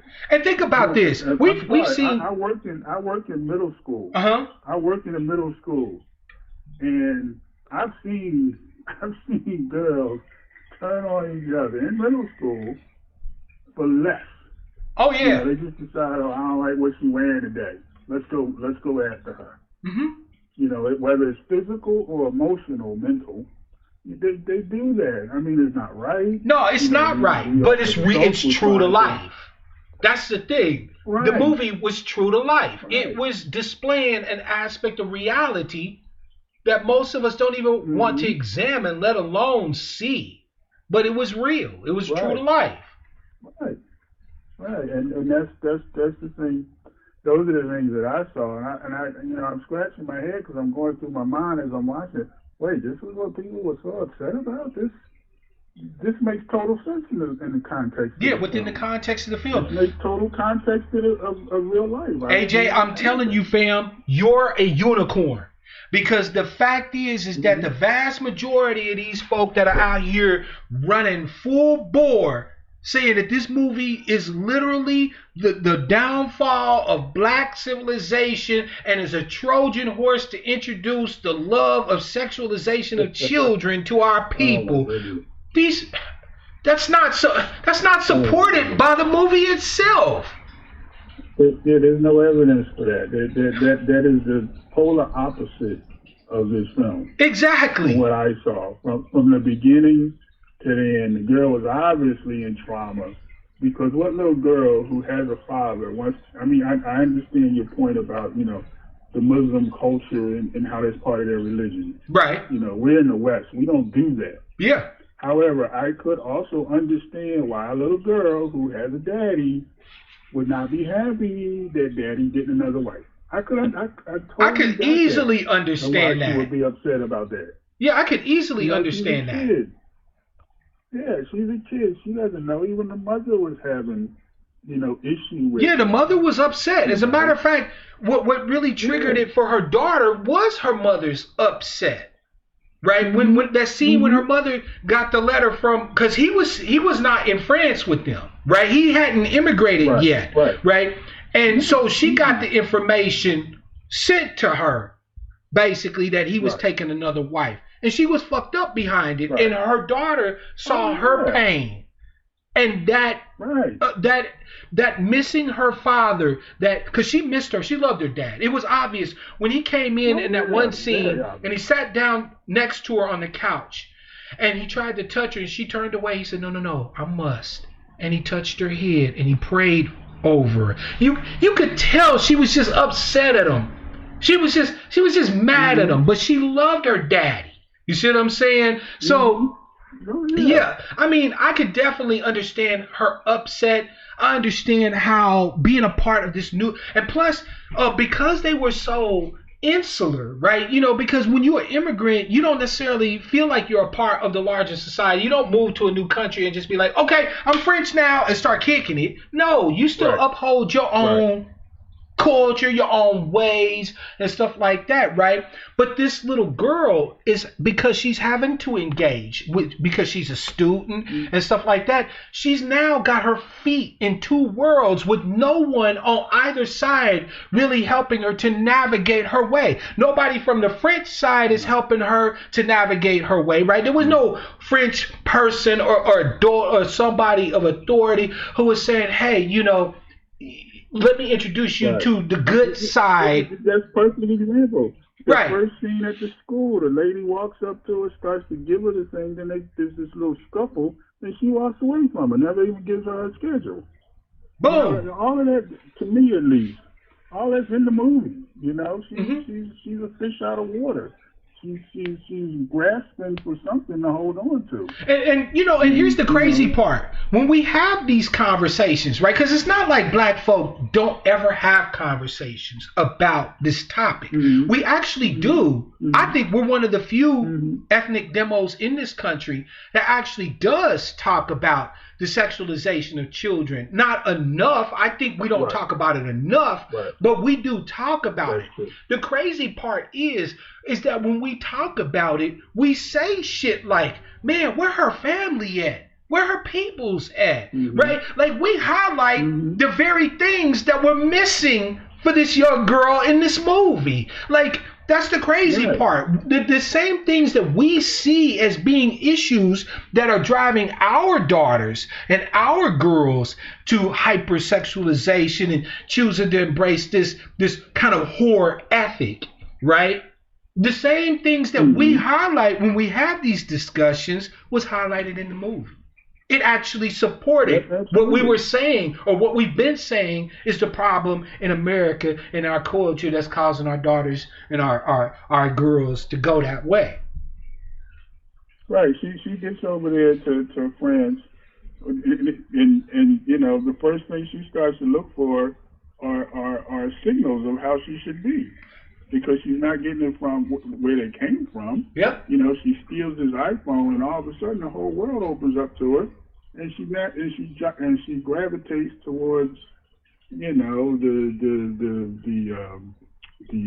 music videos that she sees, and she starts to emulate that. Not only that, but it was also an indictment on social media culture, because you notice when she got on the gram and started, you know, posting up videos and shit, and it seemed like the more wild she got, the more likes and stuff that she was getting, reinforcing this new path that she was on, right? She had no guidance to begin with, not from her people's side, because it was new to all of them, and not from the French side, because no French people would really see that sort of thing as like necessarily abnormal or anything like that, right? So she's kind of lost in the sauce. But then when she starts to, you know, kind of portray this wildness, right? She actually embraced a caricature and was praised for embracing a caricature. What kid wouldn't be fucked up behind that? Right. And she started experimenting with the filters, and, you know, she started changing her look. She borrowed her brother's, you know, little T-shirt because it'd be too small, because that's what she was seeing everywhere around her. So she started to become, like you said, this character. She stepped into this role, and, you know, they come from a fundamental Muslim background. Yep. And, you know, just like in fundamental Christian backgrounds, you know, stuff like that isn't always caught by the adults. You know, they assume, you know, that the child is following in their footsteps, when, you know, sometimes in fundamental Christianity, you know, there's some stuff going on, you know, in between those prayer meetings. You know, and another crazy part of it for me was when they noticed the little girl slipping, rather than providing her the support, I don't think their culture gave them the tools to adequately deal with her. Because you remember they had almost like this little mini exorcism, right? You remember that scene where they were praying over her, splashing her with the oil and stuff like that, and she started kind of like, you know, wigging out and dancing and sweating and shit like that. Like, I just think that this girl was Right, and I had somebody online I saw compare that to a wet T-shirt contest. And I'm man, like, hey, oh God, that wasn't in the movie. That was an exorcism, if anything. When I saw the scene, I was like, damn, this is sort of like trying to get the devil out of this child. You know what I'm saying? Like, I didn't see it in any way as sexual. You could look on YouTube right now and look up, people quote unquote caught in the spirit, and they're doing many of the same things. The exact same shit. That's exactly what I saw. It was like she caught the Holy Ghost. She was, she was flexing. The only thing she wasn't really doing was like speaking in tongues, But other than that, right. It was like she was getting the devil out and, putting the holiness back in her, while these women were praying over her and stuff like that, right? So like, I struggled my ass off. I don't understand how people didn't see that. I mean, because, especially in the black tradition, maybe white folks don't know what goes on, but we do. We've all been to holiness churches and seen people slain in the spirit. We've seen that. We know what that is. I'm not sure why, black folks didn't catch that and say, "Oh, that's what that is." The thing is, though, is that again, people saying it was like a wet T-shirt. Hold on a second, fam. You know why, right? Because how often do black folk get mad when white folks get mad? There was a case. Yeah, that's true. There was a case in Chicago, right, of these four young folk. They was between the ages of like 18 and 23, right?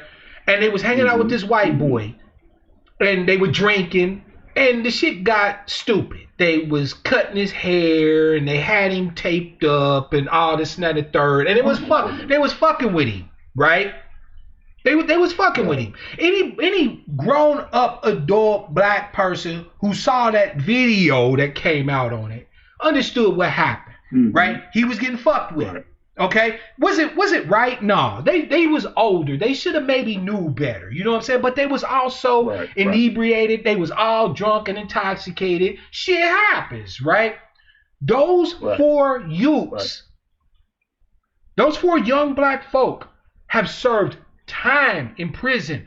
The oldest one was sentenced to 8 years in prison. And you know why? Because white folks put this out and said that this young white boy was tortured by these four black people. Right. And black people were the first to throw these four people under the bus. Talking about hang them high, lock them in a hole, and don't let them out. And this, that, and the third, right? Yeah. It's like when white folks get mad about shit, black folks feel like they got to get mad about the same shit in order to be acceptable to white folks. That's really why there's so much anger at this movie.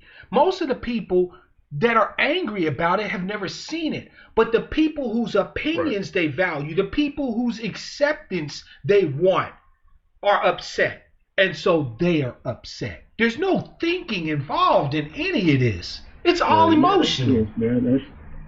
Because when I first saw the story broke, I'm like, oh, you got white people upset over something else now. I didn't even think twice about it when the story first broke. Oh, white people, they acting up. And I left it at that. I said, I'll get around to watch the movie. It wasn't that big. Then I started seeing, a lot of black folks are going in on it. Yep. That's exactly how it happens. White folks get mad first, then black folks get mad. And then black folks, because we make shitty white people, right? And we don't do white in any way like white folks do, right? We take anything white folks do and amp it up to 1,000. So white folks, the crazy ones, right? The nut jobs are outraged about something and they start blathering off at the mouth. Then black folks see them mad, and then they get mad, and then they take it to the nth motherfucking degree. Right? And then by the time you even think to say, wait a minute, why is everybody so fucking mad? And you want if you don't have a will of your own to be able to investigate before making judgment, this society makes it to where it's nearly impossible for you to do so. Anybody who speaks in any way positively about something that people are fucking mad about, they can hang it up. Right. And it just so happens, like I said, I'm not afraid to address it. Kind of stuff, you go just to, if you go against the grain, just because you take an open mind to a film or whatever it is, you just take an open mind to it, and like, wait a minute, I think y'all are off base on this. I think y'all are overreacting to this. You know, they lose their mind. They call you all kinds of stuff. Yep. But that's why thinking people have to harden the fuck up. People who actually use their brains need to have harder hearts. Because if you notice, people that think a lot also understand that shit isn't always black and white, that there are shades of gray. And so they tend to be more graceful. They tend to forbear more. They tend to withdraw judgment. You know, they say, okay, you know what? Maybe this person might be right, so I'm not going to go in. No, thinking people need to go in more on stupid motherfuckers. They really do. Thinking people play themselves. Because you're a thinker, because you're able to see that two things can be true at the same time and still be somewhat opposing. Like, yes, it's true that Netflix marketed this movie in a way that was abhorrent. But it is also true that the movie does not glorify child pornography, sexualization of children. Both of those things can be true. And right, and that's what I wanted to say about that poster. There's no doubt that they did that poster on purpose, because I saw the original that they running over on Netflix and overseas. Yeah, the original poster don't show nothing like that. No, nothing. But you come over here to America, you try to get some, get people's attention and get the clickbait to get folks upset. And I think a lot of people just looked at the poster and was like, oh, I hate this. This is terrible. Yeah. And the poster was from the final dance scene. Yep, it was from the final dance scene, that final 3-4 minutes of the movie. Right, and it was just. And if I remember correctly, it actually showed that in the film, it almost froze at that one moment when they were all lined up just like that. And that's what they used as the poster.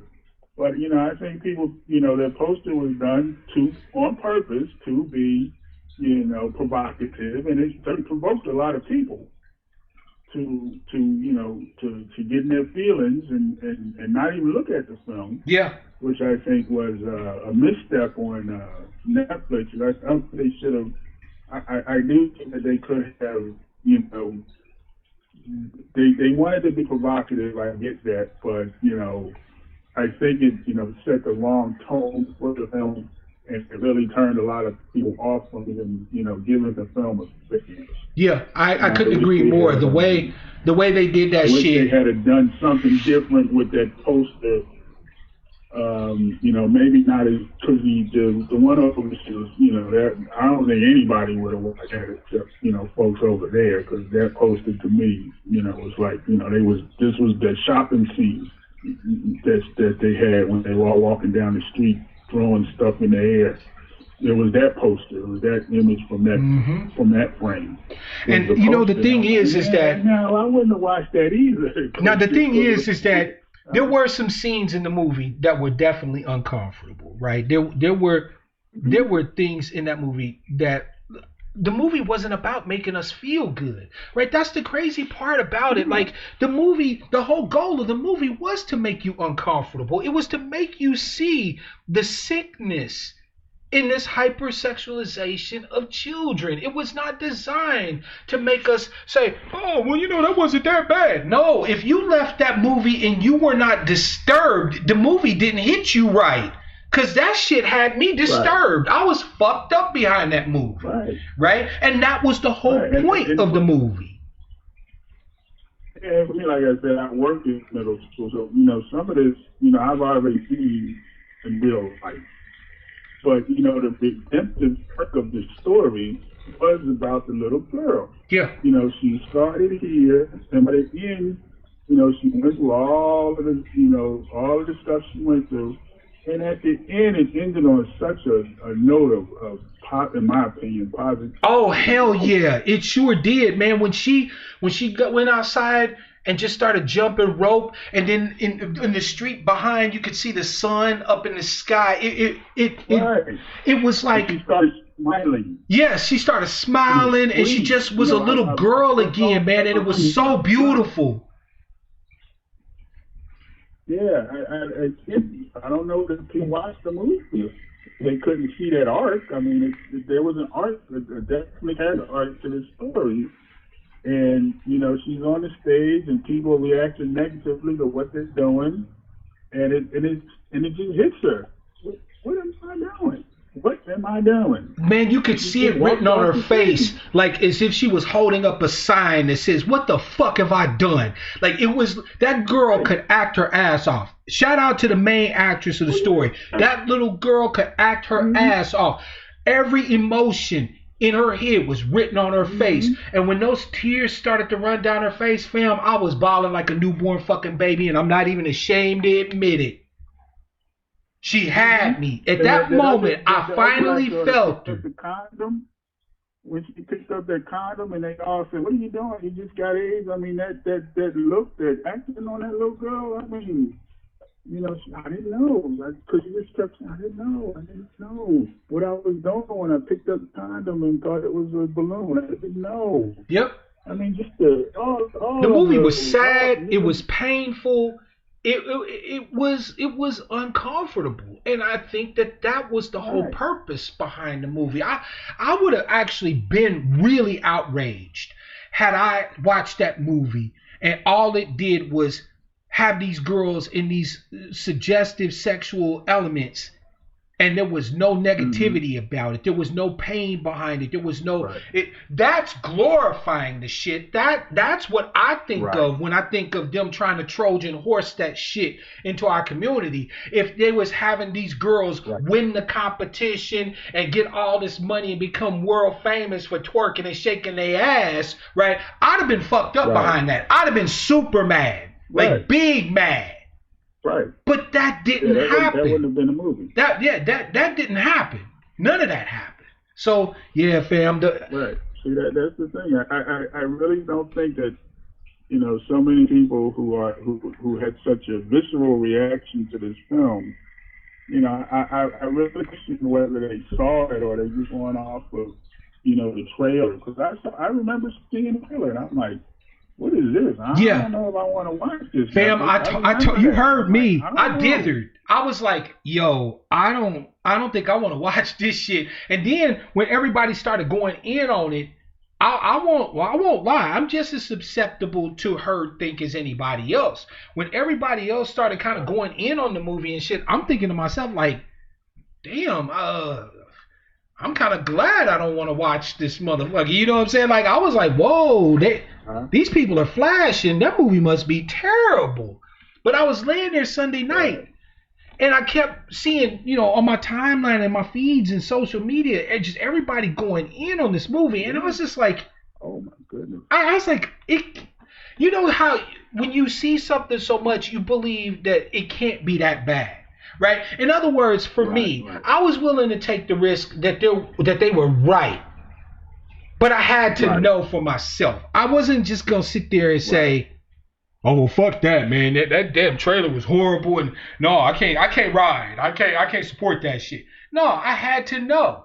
And so I watched it. And when I watched it, I was mad at everybody who was mad at the movie. I was like, what the fuck did y'all see that I missed? I felt like I was an idiot or something. I'm like, how did I see this movie? I consider myself relatively intelligent. I mean, not, I'm not like a super, intellect, but I consider myself relatively intelligent. I saw the movie. It was nothing like what anybody was saying. So at first you feel kind of like you're the idiot. You be like, wait a minute, did they see something that I missed? Like you're still trying to figure out whether or not everybody was right with their anger and upset at it and shit. But then you realize, like, nah, these motherfuckers just ain't seen the shit. Right. Yeah. Because I had that same feeling all the way up till they rolled the credits at the end of the movie. Like, what are people seeing this? What was the problem here? I just couldn't believe it. I did not see anything Yeah, I did not that see was anything. worth all the vitriol that they had going on. But And all the way up until the final credits, I didn't see anything. I didn't see anything like that. the messed up part is though is that, like I said, once the mob gets involved, right? Once herd think becomes the driving factor, there really Right. can't be any reasoned discussion around it. Right, that's the problem, and we need that. We need that amongst ourselves so very much. A reasoned discussion to be able to sit down as intelligent people and discuss issues and ideas and art. Black folk can't afford so to turn away from reality in any way, shape, or fashion. I'm just gonna keep it real with you, fam. Let the rest of America be anti-intellectual, herd think nut jobs. In this country, as black folk, we don't get do-overs. So if what's in our head doesn't match with reality, we got a problem, right? We don't have the luxury of saying, nope, I don't even want to see that. Or I don't even want to know about that. That should be something that never comes out of a black person's mouth in this country. I don't want to know about that. You should want to know about every motherfucking thing. Like I said, especially when white folks get that upset about it, that was something like that. Just wait, why are white folks upset about this? It's not even the demon on the train. It's about a little black girl. What the right? Everybody got so upset about this damn movie that I didn't even know it was a foreign film. Department of Justice. They had the Department of Justice hauling Netflix, if I remember correctly. Wow. I couldn't believe that. And that's why I was like, there must be some stuff going on in white people land, because, the movie, I saw the trailer, I'm like, it don't that serious to me. Yeah, man, I'm telling you, like... And then I, saw some more black folks, like I said, going in, and I'm like, okay, I need to watch this. Yeah. And to be fair, I did hear some black folks who were like, no, this wasn't what it was portrayed to be. Y'all need to watch it.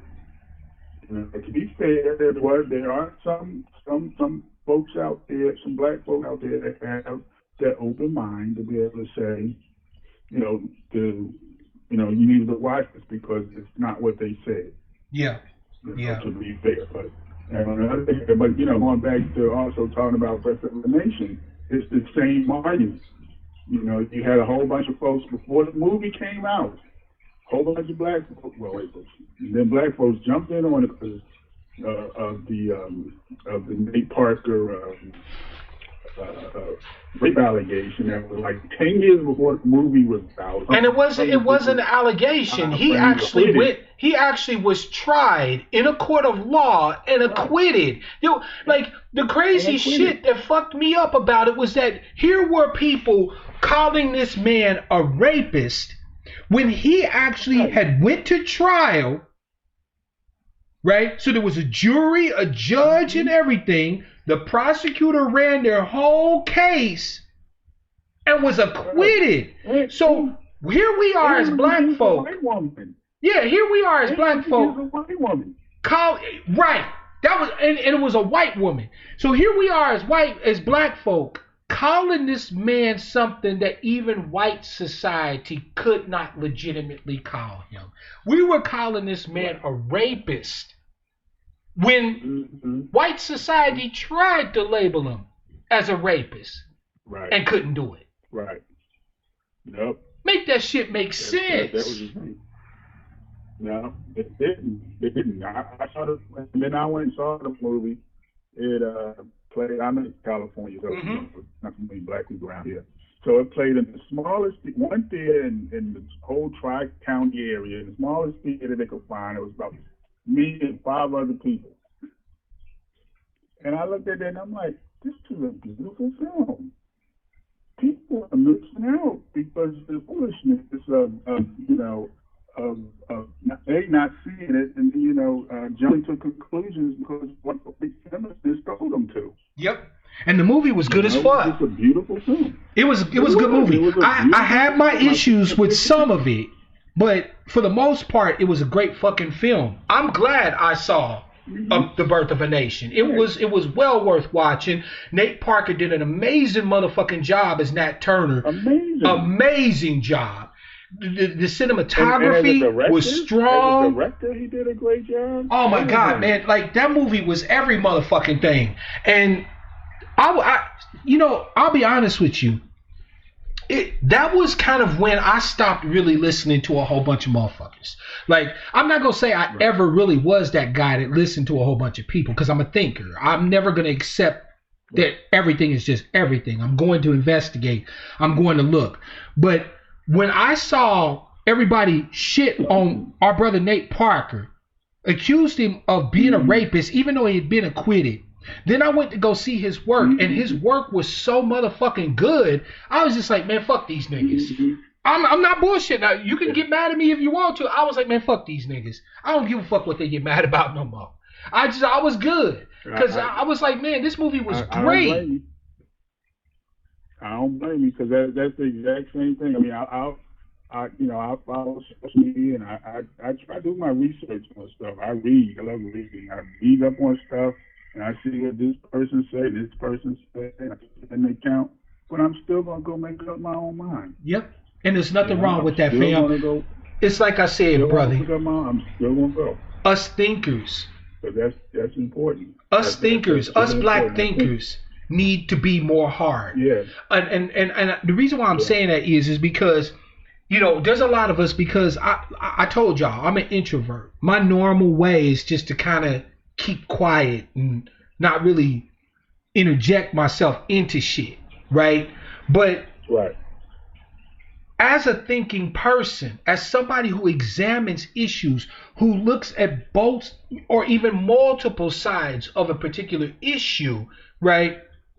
I can speak on it in a way that is sensible, that is credible, but yet the people who don't even examine it at all are the ones that are the loudest. No, we need to, us thinking black folk need to be more out in the forefront. We need to start over talking these motherfuckers and telling them to shut the fuck up. We need to have a little bit more courage. We need to stop being so insular and start saying that not everybody's motherfucking opinion matters. We don't care if you got an opinion. Everybody got an opinion. We want to know what you know, not what you think. Right. Because black folk will get caught up in that. We'll be like, well, what you think, man? What you think? Well, I think it's some bullshit, man. Yeah, that was some fuckery. No, I don't want to know what you think. I want to know what you know. No, go ahead. I'm sorry. No, I think that, people get thinking and feeling confused. They get caught up in their feelings, and then they want to act like there's something they thought about. No, you're just feeling something. No, I don't think they get it confused. I just think, fam, I don't think they get it confused. I think that they want us to get it confused. I don't think that the people that operate in that sphere are confused in any way about it. They know the difference. Look, there's a reason why in English we use two different words for thinking and feeling, because they're two different things, right? They're not confused by that. Right. What they're trying to do is confuse you. They want you to give just as much weight and credence to their feelings as they're supposed to give to what we know. They're not confused at all. They're tricking you. They're trying to confuse you. Right? It's like... I think that's where it is, because they're trying to use that word. They're trying to, they project their feel. They keep calling it think. This is what I think, when, like, the example, what do you think about this? Oh, I think that was some bullshit. It's gaslighting, fam. It's gaslighting. They want you. That's just what they're feeling. But see, they want you to give their thoughts, what they're thinking, just as much weight as what reality is. Like, fam, I could think that the world is flat. There are people who are flat earthers, okay? And if you've watched me for any length of time, you know what I think about that type of bullshit. All right. But that being said, there are people that think the earth is flat. Okay, great. You can think that if you like, but we have all this evidence to suggest that the earth is an oblate sphere. So I don't give a fuck what you think about the earth being flat. I'm not going to give that any credence. I'm not going to give that any weight. You're welcome to think it. But I'm not obligated to consider what you think at all. Right. Now, if you can bring evidence, real credible evidence, testable evidence that we can look at and possibly falsify and examine that evidence, and it shows that the earth is flat, you won't have to tell me the earth is flat. I'll see that evidence for myself, and I will tell you that the earth is flat. I will agree with you. Right. But if all you got is a bunch of, well, you know, I think that when they went to the moon, that was actually a studio in Hollywood, and you know, I think that they just lying. NASA just lying about the dome that's up there in the top of it. I don't give a fuck what you think. Take your ass up there and show me it's a dome. Right. Right? Yeah, that's true. You know what I'm saying? If you're not trying to do that, then fuck what you talking about. The bestie is in the house, by the way. Welcome, fam. Hey, before I go, I've been reading this book called Anti-Intellectualism in American Life. Mm-hmm. It was written in the '60s by a white dude. Well, who's the author? I'll pop the book in the chat. Richard Hofstadter. Hofstadter.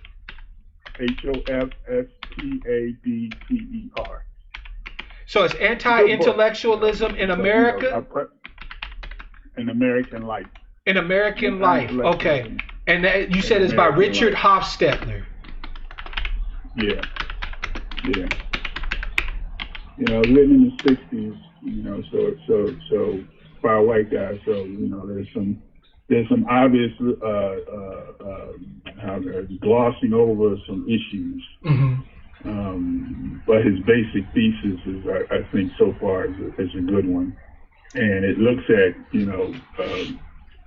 the anti-intellectual movement in America, from the 1800s, and how that's affected, and a lot of the things that started then, we're seeing now with just denial of science. Yep.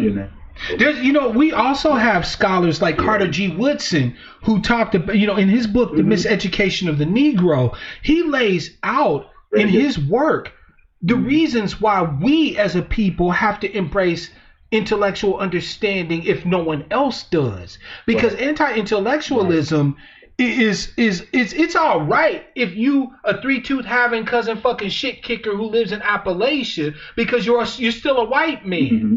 But if you're a black person in America and you're not willing to look at evidence and to match what's in your head with what the reality is on the ground, you're going to find yourself in a trick bag. There's 1,001 myriad traps that white supremacy sets up for brothers and sisters who simply won't think.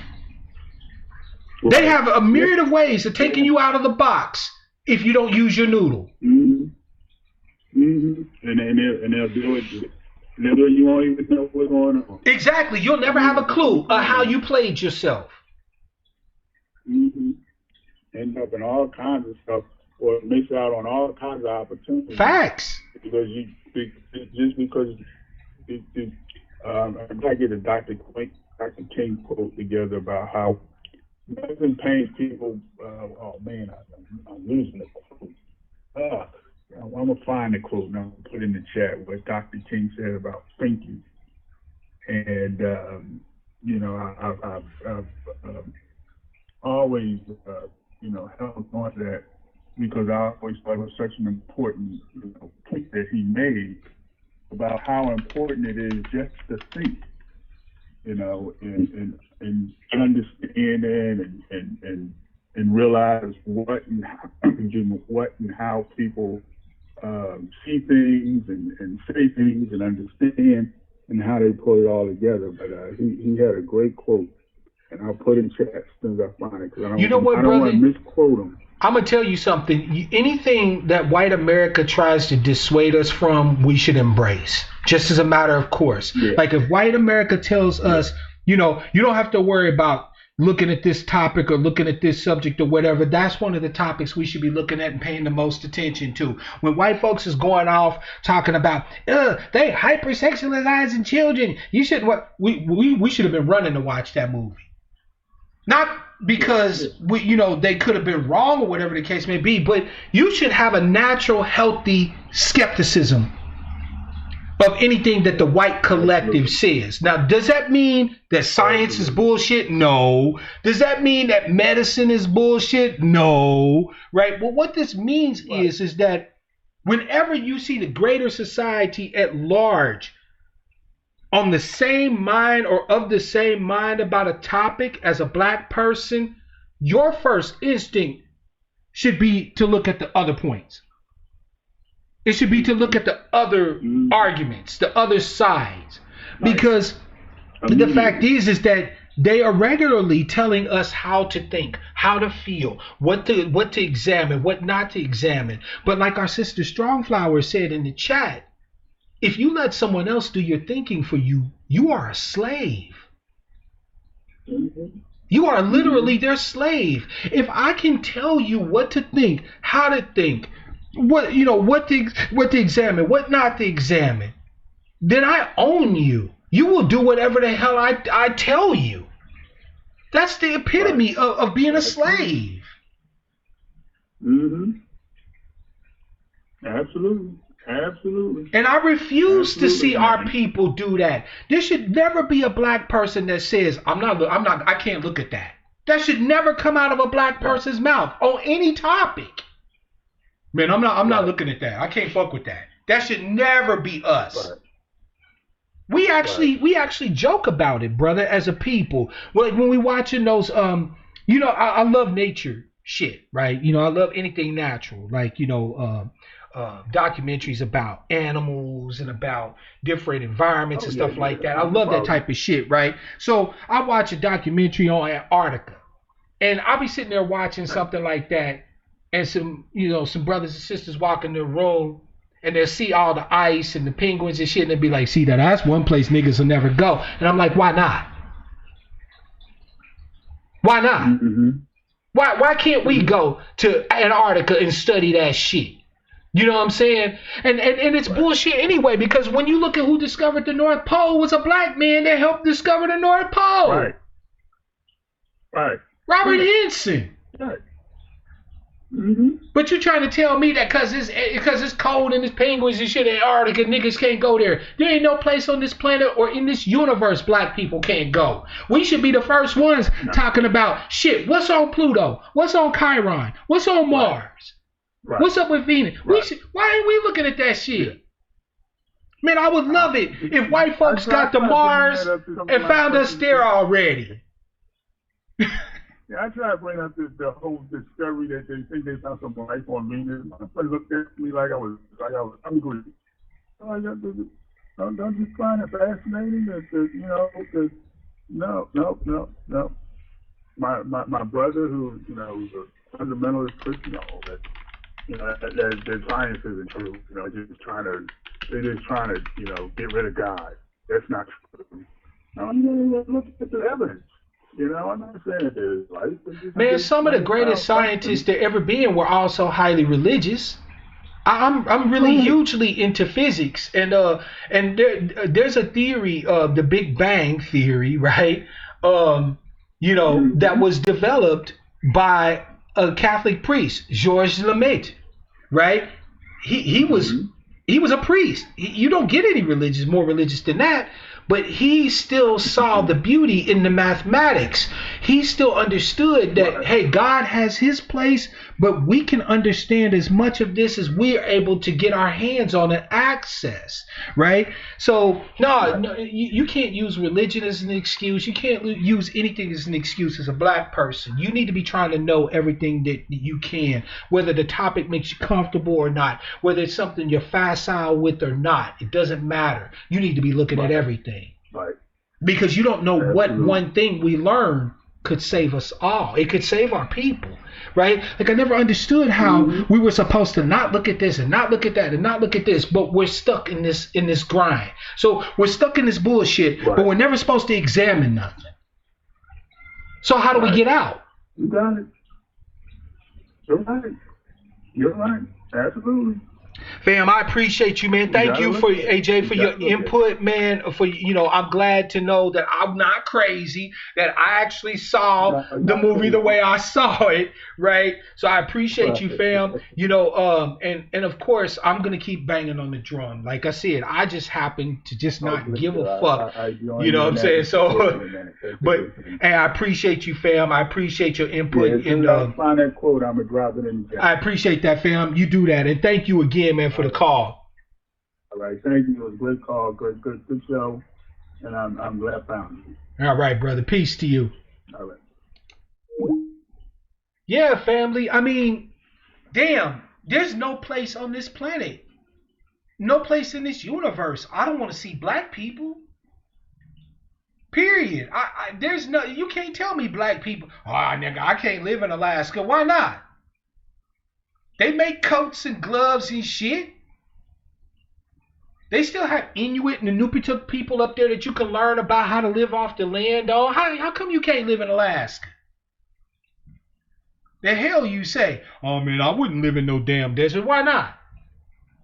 I'll be right there in the middle of that motherfucker talking to them Bedouins, hitting them up for knowledge on how to find water, how to take care of my camels. Don't tell me where the fuck I can't be, what I can't see, what I can't experience. I'm nobody's slave. Nobody's. And I'm not going to be a slave to ignorance either. I'm not going to be a slave to fear. I'm not going to be a slave to the mob. I'm a runaway. Fam, I love y'all. Thank y'all so much for joining me today. Great calls. I'm going to go ahead and wrap it up because, a brother getting old and I'm hungry. And I will, fam, I believe with the level of energy I got that I'm going to be able to broadcast on Saturday. So be expecting me. I'm feeling pretty good. I'm starting to recover. I'm a little sore, but I'm recovering really well. And I'm going to make sure to rest up Thursday and Friday, right? Oh, and also for the supporting members of the channel, I do got some new content that should be up Friday. So keep a lookout on the community tab for the post that provides the link to the new content. Remember, we were discussing in the previous video, we were discussing food acquisition, storage, and all that other stuff.